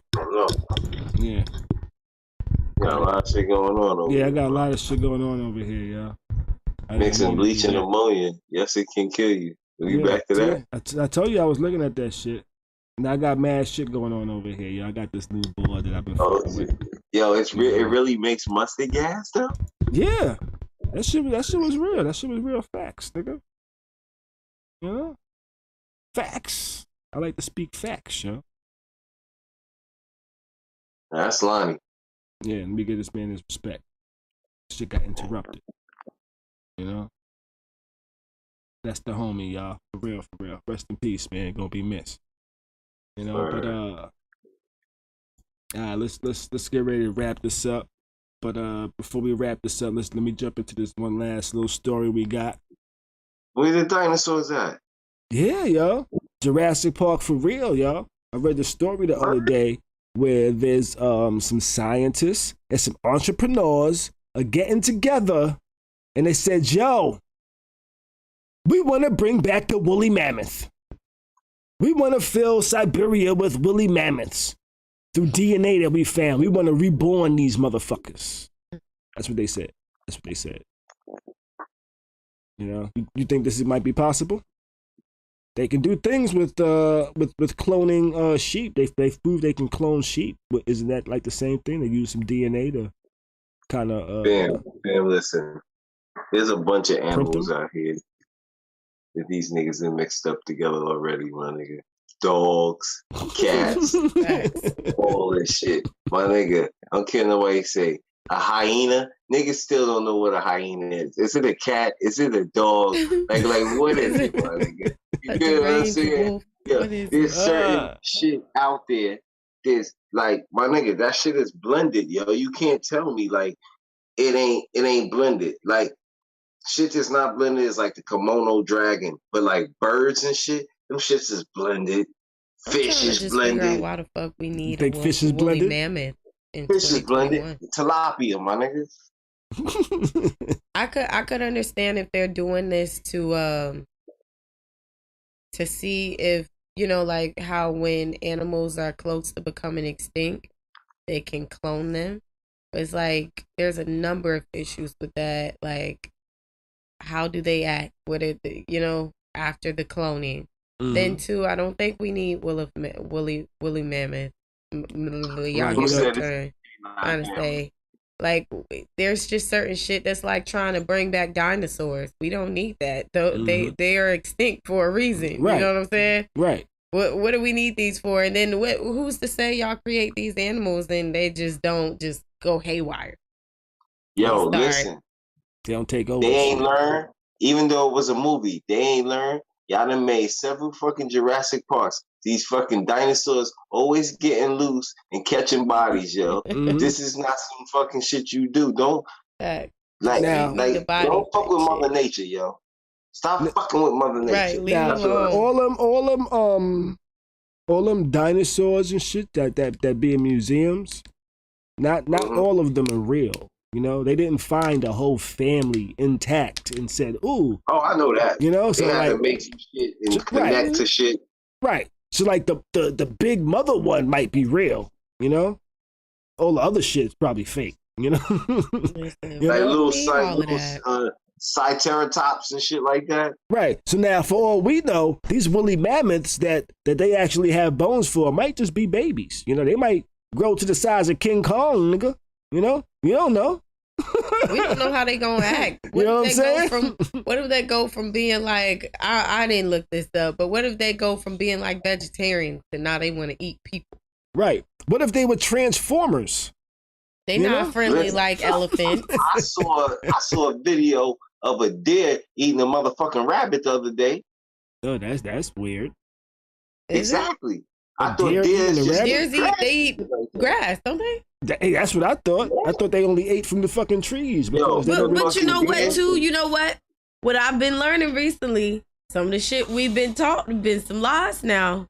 I done seen a video of some turtles running fast as hell. Mm-hmm.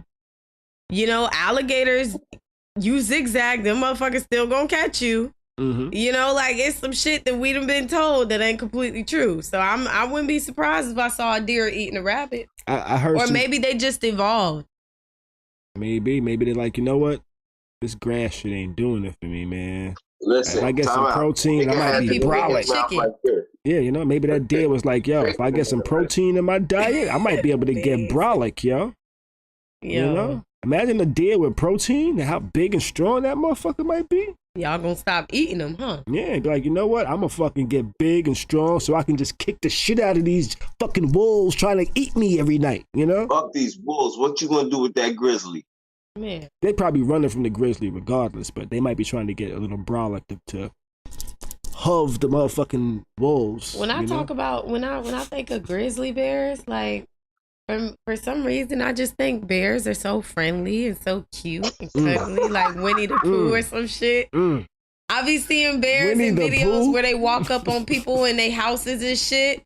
But it's like, damn, like I've never really seen one be very violent either though. Okay. Maybe I need to see one of those videos because I know they violent. I just haven't seen. You know when you know when I think they get violent just from videos I've seen is when their cubs are around. You know, I think when the cubs are around, that's when they be aggressive. Don't fuck with them chaps. Yeah. You saw the video of the bear at the lady's house. And it tried to grab one of her dogs, and the lady went and whooped the bear's ass. Like, get off my dog! The white lady. Wild. I saw this one video today where a dude rescued his puppy that got like an alligator, grabbed the puppy, took it underwater. Oh, I saw that. It wasn't a really big alligator, but dude jumped in the water, grabbed the alligator, and pried its mouth open, like, get off my puppy. And the puppy said, and ran off. And the dude threw the gator back in the water. I was like, fuck. Listen, white people don't play by their animals, I'll tell you man. what, I would have had to buy a new dog. And then you could be around one of them grizzly bears that fuck that mother, fuck that father and that daughter up. And now they gotta wear fucking exoskeletons to stand the fuck up and shit like that. You know? Really? They got all types of like pins and needles and shit on their neck to hold them up and shit like that. If they take that shit off, niggas gonna be like this. Beez, I'm not trying to laugh at this. Yo, okay. But that's like the lady that got her face snatched off by the orangutan. The monkey, yeah. Yeah, the monkey. By a chimp. Yeah, it was a chimp. Snatched her whole face. Can you imagine grabbing somebody's face and snatching that shit off? A monkey can. That's a tight ass grip, bro. See, this is shit I don't understand. Crazy. You be having monkeys as pets. Black folks. We gonna get maybe a little cat or a dog. Some of us weird motherfuckers, we might get snakes and shit like that. We just weird. But why a snake gotta be weird? That's weird. Why the fuck people want mad people got snakes? That's just really common. I mean, but that's what he's saying. Like it's a little weird. It's not really like not a dog or a cat. That's some shit you gotta keep in the damn tank. Snake is probably number 3 or 4. You can't just go and sleep around your fucking snake. You can sleep around your fucking dog and your cat. You gotta put that shit up. Snake, that's like having a tiger as a pet. That's just shit that's not really supposed to be in your house. You be like that nigga in Harlem. Remember the nigga? He had a tiger. That nigga had the fucking lion in his crib, yo. He had a tiger. It was a tiger. Let's see. Like, yo, you're not supposed to have these type of animals in your house. But you know why that tiger fucked him up, right? He deserved to get swiped by that tiger. His dumb ass. Yeah. How you gonna put the tiger on a chain and you gonna chain the nigga to the pole, the heat pole in the projects? Nigga, Do you know how hot that shit is? So you think about it. That metal chain is heating up from that. You can't tell me that motherfucking She said that monkey kept Project biting Heat him. pole wasn't heating that chain up. And then you think about it. That shit is around that nigga neck. So I just pulled up a list of like, not just the top pets. This isn't the top pets. This is the top. I'm not sure who made this list, but this is the top exotic pets. This is our exotic pets. A snake is a reptile, right? That's number 7 on the list of 12. Okay. Everything above it, the 7 is kind of like it's lunch, you know? 6 is a guinea pig. 5 is a hamster. 4 is mice. 3 is rats. 2 are ferrets. 1 are rabbits. I guess exotic means, in this definition, are shit that's not common, like cats and dogs. Shit that, you know, I guess. But rabbits and ferrets, I would say, are kind of common on some pet shit. Ferrets? I would say ferrets are exotic. I would think rabbits, hamsters, and guinea pigs are normal pets. Yeah. Ferret, that's yeah, that's what I meant. And the ferret, because it's like long, it's kind of mongoosey. Yeah, that's true. Okay. Mongoosey is a good ass example, Beez. Okay, number 8 on the list is a hedgehog. Number 9 is frogs. 10. Wow, that's a hermit crab. That's like the shit you get at the fair. That's I wouldn't some white say that's people exotic. shit. I ain't never got no hermit crab that's as you a really pet. Gotta feed. Okay, 11. I would say 11 is an exotic pet. A fucking tarantula. Yeah. Okay. You know? That's poisonous. Like now you're talking. That's what I would call exotic. And number 12. The number 12 exotic pet on here is a chinchilla. You know? Niggas got fur coats. Yeah, get you a couple of them. You can make you a coat. You know, you get crazy. Fuck a fucking now, coat. To me, an exotic pet is like, yo, you got a kimono dragon. Yeah, that's exotic. That's exotic to me. You know what I'm saying? Yeah. You got like what's exotic, yo? Like you got an African fucking you got a gray African parrot. That's fucking exotic. Okay. What about an owl? Any owl as a pet? Could you have an owl as a pet? I guess you probably could. I really feel like some animals are not supposed to be pets. Snow owl. Like wildlife is not supposed to be pets. A northeastern snow owl. That's exotic. As a pet, you had that shit. Yes. Got that shit chilling in your apartment. I don't think anything that can't really chill in your apartment should be a pet. Yeah, I don't think. I think it's only like 500 of them shits. Oh man, some things belong in the wild. Like that's why I really don't like zoos and shit. Places like Busch Gardens and shit. Yeah, it's nice to go see them. Why those animals can't live out in their natural habitat? Why are y'all catching these animals and making a damn profit off the shit? And then putting them in your house? You think a fucking tiger wants to be in a house? You think all these animals want to be in a house in a tank, a turtle and shit? Nah, they don't. I always thought that was weird. I was like, yo, I don't think turtles just want to sit in tanks, yo. I used to be like, yo, that turtle's kind of big to just be chilling there. That nigga's going nowhere. Yeah, when I was younger, my parents, I was the only child. So my parents bought me, I had lots of pets. I had a dog, I had a hamster, I had lovebirds, I had turtles. Damn, you had a zoo, huh? Yeah, I've had, not all at one time, but I had hella different, what? You had a collection over time. Yeah, I had hella different pets, and it's like, I bought my baby some birds once.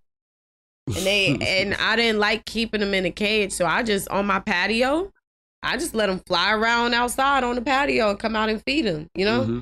But eventually they died, which was sad. You had a screened-in patio, right? Yeah, eventually they died, which was sad, but it's like, You probably ran into that screen several times when you wasn't there trying to fly out. I don't know. They were dead one day, but it wasn't that I didn't feed them or give them water or anything. Maybe it was too hot. I don't know.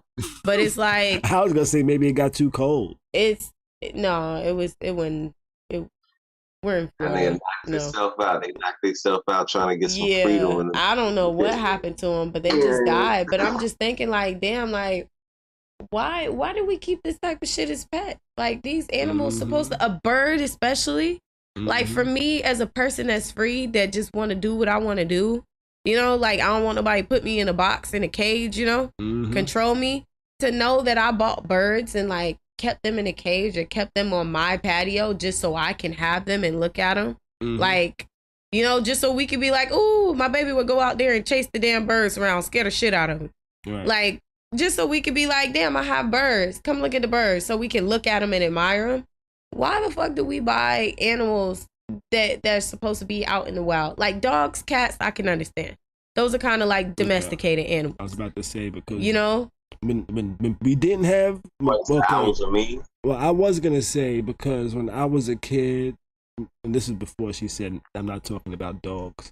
I used to remember when I was a kid, there used to be a lot of dogs on the street. There ain't dogs on the street like they used to. I remember being chased by a lot of dogs as a kid, you know? They all in Bali. What's that? They all in Bali. Oh, man, shit. That's terrible. I think people starting to put trackers on their dogs and shit now. Yeah. Yeah. It's just sad. Like, why we got all these animals that's not snakes and shit? You really think a snake want to be in a fucking in a damn tank in your house? Yeah, I'm like, does that snake really love you? I've seen people with baby sharks and shit. I'm just looking at bite your ass, nigga. You know why? Because I'm a snake.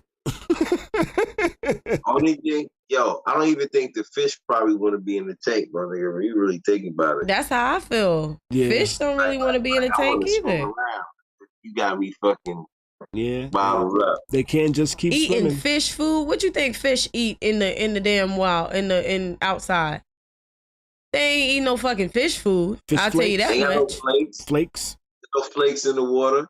Fuck these pebbles. Yo, Khary over here in the chat says, yo, my cat could never survive on her own. She sleeps on her back, spread eagle. She has never known enemies or predators. Right. See, I think dogs and cats are good house pets, you know? Those are like domesticated animals. Like, you know, dogs especially. As long as you take them out, don't just keep them in the house. Have y'all ever seen the video where dude like released like a bird? Like, and like the moment he released the bird landed somewhere. And then like a bigger bird just came and scooped it up. Yes. I saw that shit. Now that is natural selection. He couldn't do nothing about that. Damn. Yo, that was nature. That was Mother Nature. Quick and bad. That bird was watching. He was like, oh, here go this dumbass. About to release this motherfucking dumbass. Oh, you about to put some lunch out there? Yeah. Okay. He's like, lunch? Here we go. That's so terrible. Speaking like, of lunch, I'm gonna put some more food in the oven. That is so terrible, I'm gonna put y'all. a piece of lasagna in the oven in a little bit. I thought about getting a cat at one point. I like cats. I think I like, yo. They're low maintenance. This dog I got, I'm like, oh man, you motherfucker. I be walking the dog sometime and I be like, oh, this motherfucker on a leash. That must be terrible. Must be terrible to have somebody having to walk with you on a leash all the time. That too. I be hating to see. I hate to see all of that shit. You know what? People be like, when you get a dog, right? You get a dog, they be like, sit, don't touch that, don't eat that, get on this leash, come next to me, walk by my side. And the dog then get mad and want to beat the dog and shit. Or just yell at the dog. It's like, bro, I don't want to be on the leash. I don't want to walk right next to you. Why did you get me just to put me on the leash so I can't run away? I gotta learn new training habits for this dog, because this dog is a little too smart. Did you see the video with homegirl that the dog waits for her to leave so he could get on the couch? My dog used to be like that when we were young. Yeah, this dog. Because my mama did not play that. She got a video camera in the crib on the couch. So the dog went and got on the couch, and she was like, she started talking to the dog through the ring. Like, yo, I know you ain't on my motherfucking couch. Yo, the dog started looking at me. My dog used to do that when we were young. Yeah, my dog acts like it doesn't understand me, but I know it understands everything I fucking say. You know? But it only understands when there's food in my hand. You know? It? You call dogs it? Yeah. That's so weird to me. It's a dog. I mean, she's a dog. Yeah, she, he, it. It's a snake. Weird to me. It's a snake. It's a bird. It's a fish. It's a he or she. But when you're actually talking about that specific animal, I've never really heard nobody say, it doesn't listen to me. You know? I guess because when I was little and we had pets, when it died, my dad just threw them in the trash. I think it's a little disconnect with me. You know? I always saw TV, was like, oh, that family actually put them in a shoebox and buried it. My dad just put it in the garbage can. It's like, oh, that cat is dead. I'm like, oh. And we never had like ceremonies flushing down the toilet, dead fish. Like, oh, fish is dead, throw it in the trash. I was like, damn. That's very sad. I was just, you know. No funerals like Rudy? Yeah, we ain't do that, none of that shit. It was like, okay, that shit's dead, throw it in the trash. I ain't got time for this. I'm trying to go sleep. I gotta work in the morning. Yeah, we did a funeral for my dog. Yeah, we had her for like 10 years. We did a whole funeral. It was so sad. I was so devastated when I came in and saw her, like, you know, she was like in the office, in the hallway, like, oh my God. I was crying so bad. My granddad came over and helped us dig a grave. We like wrapped her up in a blanket, her favorite little blanket, and buried her. She's still buried at my parents' house in the backyard. They put like some little cute little, lawn patio chairs out there right next to it. So we would just go out there and just sit next to her, you know? Okay. That's very sad. That's sad, Khary. Okay. Well, that's sad. See, that's sad. That's why I feel you shouldn't get a dog. Yeah, and like so animals and sad. stuff like that. It's different. Like, if you have that animal for a long time, like, when that animal dies, it's traumatic. Yeah, they're part of the family. Like, my dog, I got her when I was like, I think I got her when I was 10, 11. She died when I was in college. I was probably like 19. And her legs went out my junior year of high school. Like, she had a slip disc in her spine and her back legs went out.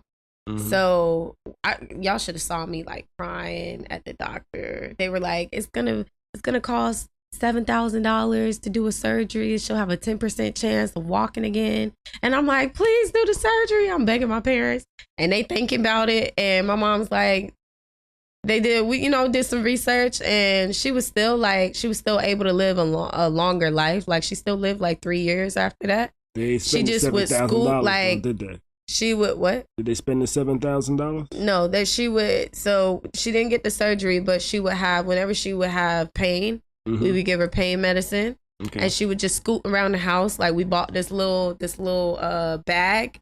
It's like a little doggy bag. It went around her chest and her back like a little thing, and it put her legs in there. That way, so when she's scooting across the floor, she's not like damaging her legs, getting things in her legs and stuff. Okay. And she would like just scoot. And like, you know how babies crawl? She would just scoot around, and she couldn't really control her bowels, and when she had to go to the bathroom. So we would put her on a diaper, or we'll take her outside. When she go outside, we'll kind of help her like pee and poop by like, squeezing her belly a little bit, helping her. And then she had a little wheelchair. She used to chase niggas down the street in her wheelchair. It was so funny. And we bought her like a little stroller. Y'all really love that dog. That was my baby. She was a little Yorkie. We had her literally for like 10 years. Like, she was a part of the family. And she thought she was a person. Yo, fam, I know this. I worked with this girl, right? She had these dogs, right? And Miss Cheryl. One day she showed up crying. I'm like, oh, what's wrong? She was like, oh, I had to put my dog to sleep. I'm like, why? She's like, oh, she was having back problems. And she put the dog to sleep. She dog was having back problems. I hate that type of shit. I ain't gonna deal with it. I'm putting it to sleep. I'm like, damn, you didn't even, she didn't even try to deal with it, yo. I hate that type of shit because I was people, like, fuck. how you make an executive decision like that and you just assume that they in pain and they want to die. They rather die. I was like, damn. Like when you have back pain, do you want us to put you down? Yeah, and that's one of the reasons why I never really was like, you know what, I'm that shit like that makes me not want to get pets no more. And then even though there's a dog in the family now, that's because my daughter just showed up one day with it, But other than that, I wouldn't have gotten a pet, That's fucked up though, yo. You know what? I'm not dealing with this. Give him a needle. Put him to sleep. Get him out of here. There were so many other options. I was like, fuck. I'm just saying, there were so many other options. You could have found a family that might have wanted to deal with it or something. I don't even know. But yeah, damn. There were so many other options. That's so damn sad. Yeah. It's like my brother's dog died. When Thumper died. Yo, that was like, that's that so shit sad. hurt. Yeah. Yeah.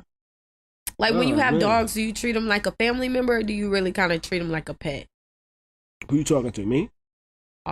Everybody. I try to treat them like a pet. I ain't never had. I had like one dog, and that ain't go so well. No. Well, we're on month number 10 of me having a dog. I had cats when I was younger. But I look at cats as like they take care of themselves, really. They're like, fuck off until I want you to come near me type of shit. This is my first time ever having a dog, and it's about 10 months in. And I'm a little upset. It's not like I see in movies where motherfuckers like just tell the dog something and the dog just does it, Oh yeah. Or like I've had friends that had dogs and they'd be like, yo, go sit the fuck down. And the dog goes, sits the fuck down, Because it takes time. And breeds are different. Dogs are like kids. My dog is too damn smart. I think my dog is too damn smart. I'd be like, sit down. The dog be like, oh, you ain't got shit. Fuck off. Dogs I have food in my hand. The dog will sit, lay down, sit up. Want me to go to the crate? I run to the crate. I went to the crate. You didn't want me to go to the crate. What you want me to do? I know there's one of these tricks you want me to do. Which one you want me to do? I'm going to do it as long as you give me that motherfucking treat. You know? And that's how that dog thinks, And I'm like, yo, how the fuck different brands. I do this? I mean, breeds of dogs are so brands. different. You said it right the first time, brands. My dog growing up, she was a Yorkie. Mm-hmm. And she was the inside dog. Like, she really was like a bougie ass, like, she thought she was a person. Like, all right, you touching me too much. I'm going in the room, Or I want to cuddle, so I'm coming to cuddle, And she was small enough to do that. Mm-hmm. I had when I first got my first apartment, had I think she was a black lab. She was a black lab. Her name was Brookie. Mm-hmm. My first dog, the Yorkie, her name was Kelly. The second dog, her name was Brookie, and she was a black lab. This dog didn't listen for shit. She chewed up everything, like chewed a hole in the carpet in the damn apartment, and then like was scratching at the wood underneath the damn, carpet. Mm-hmm. Then I've also had my last dog was a German Shepherd mixed with a Golden Retriever. Okay. And she listened. She was very smart. But when she didn't want to listen, it took a while for us to kind of train her. So, like, it took literally, and all we did was cuss her out. Listen, you piss on my floor one more motherfucking time. Swear to God. After that, my daughter's dad cussed her ass out one time. You let us know when you need to go outside. You know what she did from that point on? Go stand by the door and whine when she got to pee. She'll give you high fives. We didn't teach her how to do none of that shit. But it's like, dogs are like kids. If you're not ready to really take care of a dog the way you would take care of a kid, you probably shouldn't get one, because you got to potty train them. You got to train them. Right. You got to, teach them what's okay, what's not okay. I'm a person, I like to cuddle with my pet. Like my dog and shit. She has to be outside. I mean, an inside dog. Cause I like to cuddle. You cuddle with me on the couch. Mm-hmm. I don't like hair on my bed now. You can't be in the bed. On the couch, you cuddle with me, but we gonna make sure that you groom properly so you're not shedding too bad. Gotcha. But I like dogs. It's just a lot of work because it's like having another kid. That's why I refuse to get another one. Too much work. That's why I'm trying to convince at the moment my daughter to keep the dog at her mom's house when she goes to boot camp. Yeah, and then you have like a boxer and something else. It's a mixed breed that's a pain in my ass. Don't really listen. You gotta pay attention to the breed. Cause God darn it, I didn't make the decision of what dog to get. It was just my daughter was like, "Ooh, somebody has a dog, and I'm gonna get it. I don't care," and that's it. And you a nice parent, cause I wish I would try my parents like that. Yeah, Mama, if you don't get the hell out my damn face and take that dog back where the fuck you found it. Yeah, I looked at it as it's not going to be here 24/7. It's going to be here. What's that for 24/7? 12, 3.5.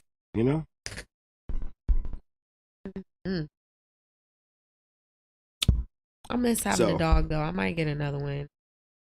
Just not right now. This moment. I don't think I could deal with a 3-year-old and a puppy. Yeah, that'll be a lot. I tried it one time, and that's in about 3 weeks. But I'm like, we gotta get this dog out of here. Yeah, I'll be damned if my baby potty trained and my dog not. No, dogs are expensive too. Like getting healthcare for dogs, they got a whole healthcare plan for the dogs. I didn't even think of that healthcare for the dog. For real. My dog, the surgery. Crazy. She had health care that covered half of it. And that's why I haven't had pets. That's why I haven't had pets. Let's get ready to get up out of here, though. Let's take this motherfucking screenshot. You know what I mean? Take the screenshot. Boom. Y'all ready? Why y'all trying to copy me? All right. We want to know nothing about the peace sign. What? What? You know how long peace has been around? I'm not saying. Okay. All right. I took the screenshots. Are we doing that one? I took the screenshots. All right. Let's get ready to get up out of here. It's been a fun show. May your weekend be great. Do your best to stay sucker free. Keep a smile on your face. See you on Tuesday. This joint that we got going off tonight, it's the weekend. The song is called Relax. It's an oldie but goodie. So I hope you enjoy it. If you haven't tuned into Khary's Crib Radio, go ahead and search that on YouTube. Oh, also, I haven't said hit that like, hit that share, hit that subscribe. You should have done that already by now. I'm sorry, I forgot. I got to put that in my motherfucking list of shit to say, but I got to make sure, So hit that like. Make sure them likes is up. And we out, motherfuckers. Deuces. Night, guys. Hey. Fun by RG.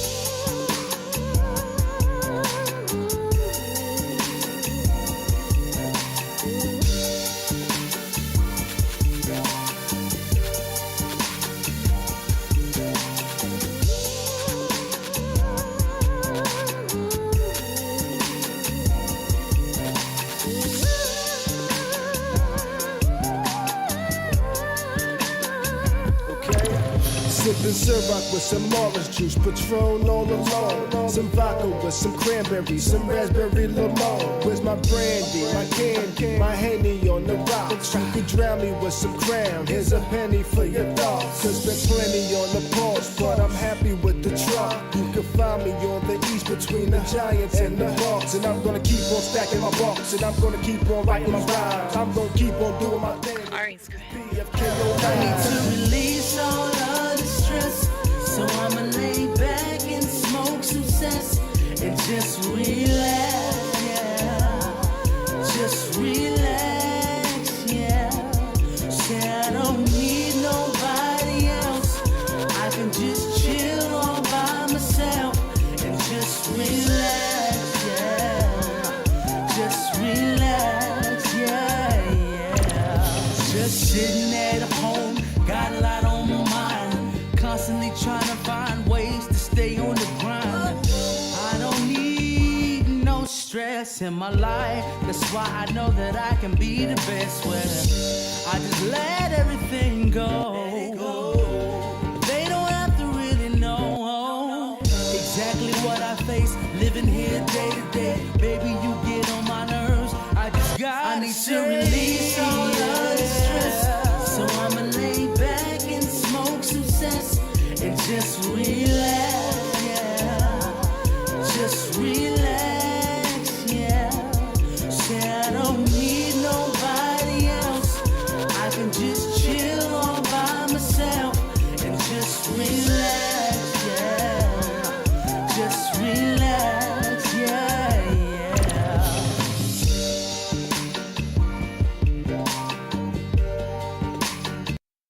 You are now tuned into Khary's Crib. Khary's Crib. Khary's Crib. Khary's Crib.